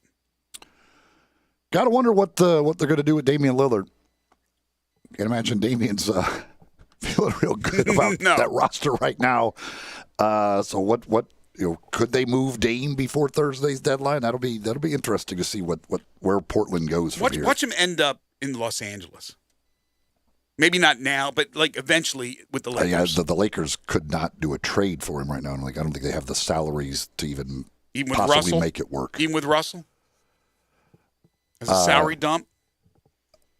I don't know what he has on his contract. I guess with him, maybe they could. I don't know for sure what exactly he's making all that stuff. But I don't think Portland would want Russell Westbrook. So no, but I mean they're trying to. It's salary, but I'm not sure. What Westbrook makes. I'm sure he makes probably right up there with Lillard. I would think. Yeah, but I'm saying if his isn't expiring, Portland doesn't want it. That's what I mean. I don't know if it is or not. Do you know, Zach? No, I don't know. I was going to say something about the Pelicans team. Go ahead. Defense is optional with their team right now. Well, that's always been the case. That is optional, okay. boy. Yeah, you're probably right. If they do get Zion back, you got Zion and McCollum. That's a good start. That's a nice little combination that they've got there. Don't forget again over at Dinstall's today. Mention Sports 56 at any of their locations. You'll get 14% off your entire order. Plus, get your chocolate-covered strawberries ordered. You can pick them up Thursday, Friday, Saturday, Sunday, or Monday. You pick the location. You pick the day you want to pick them up, and they make it very easy for you to just go on in, grab them, and be on your way, whatever that day is. Valentine's Day is coming up on Monday, and Dinstall's has plenty of great gift ideas. And again, just today, and the stores will be opening up here at 10, but they're available on the phone right now. But all day today up until 6 o'clock tonight, mention Sports 56, and you'll get 14% off your order. But that is just available today. Not tomorrow, just today. And it's at all of their locations. You've got all over the place. Laurelwood, Germantown, Collierville, Pleasant View, or downtown Dinstall's locations. I don't know what I like better, the chocolate-covered pretzels or the chocolate turtlettes. They are my two favorite. It is outstanding. The Who is coming to FedEx Forum. The Who Hits Back Tour coming May 13th to FedEx Forum. Tickets will be going on sale to the public on Friday at 10 a.m. But you can win them before you can buy them right here. That? We have one pair of tickets, and I will give those to caller number 6. Caller number 6 on the AutoZone listener line, 901-360-8255.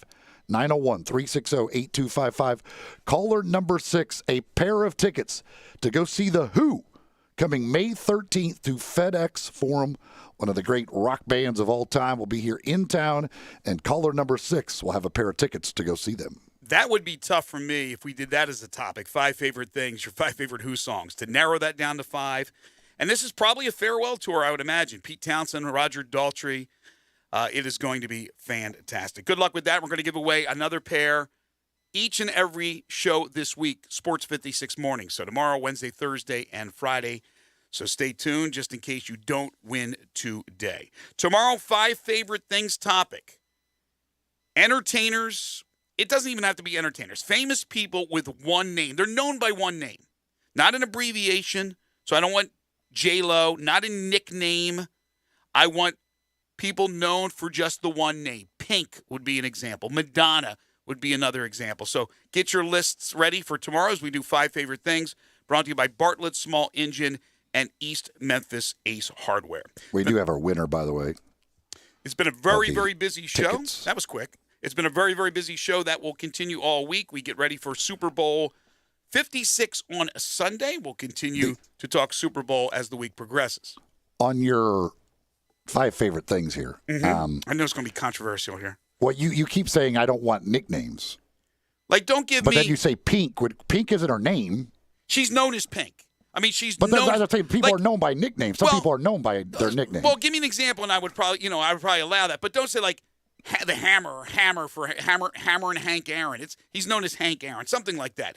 A single name nickname, it may work, but Pink, I don't even know her name. I mean, I know her as Pink. I know Madonna. I know Cher. So that's what I'm talking about as far as examples for tomorrow's 5 favorite things. Want to thank all our great guests today, Connor O'Gara, Gary Myers, the New York Times bestselling author, Jeff Crane, and Memphis Tigers assistant basketball coach Cody Toppert. Also thanks to the lovely Becky Dinstel for joining us on the program today. Tomorrow, among our guests, Jerry Palm from CBS Sports. We'll talk Grizzlies with DeMichael Cole from the Commercial Appeal as we'll recap what happens tonight between the Grizzlies and the Los Angeles Clippers. Waldo and Friends on Sports 56 is just ahead, so stay tuned for that. For Eli Savoy, Zach Boyd, I'm Greg Gaston. Enjoy the rest of your Tuesday, everybody.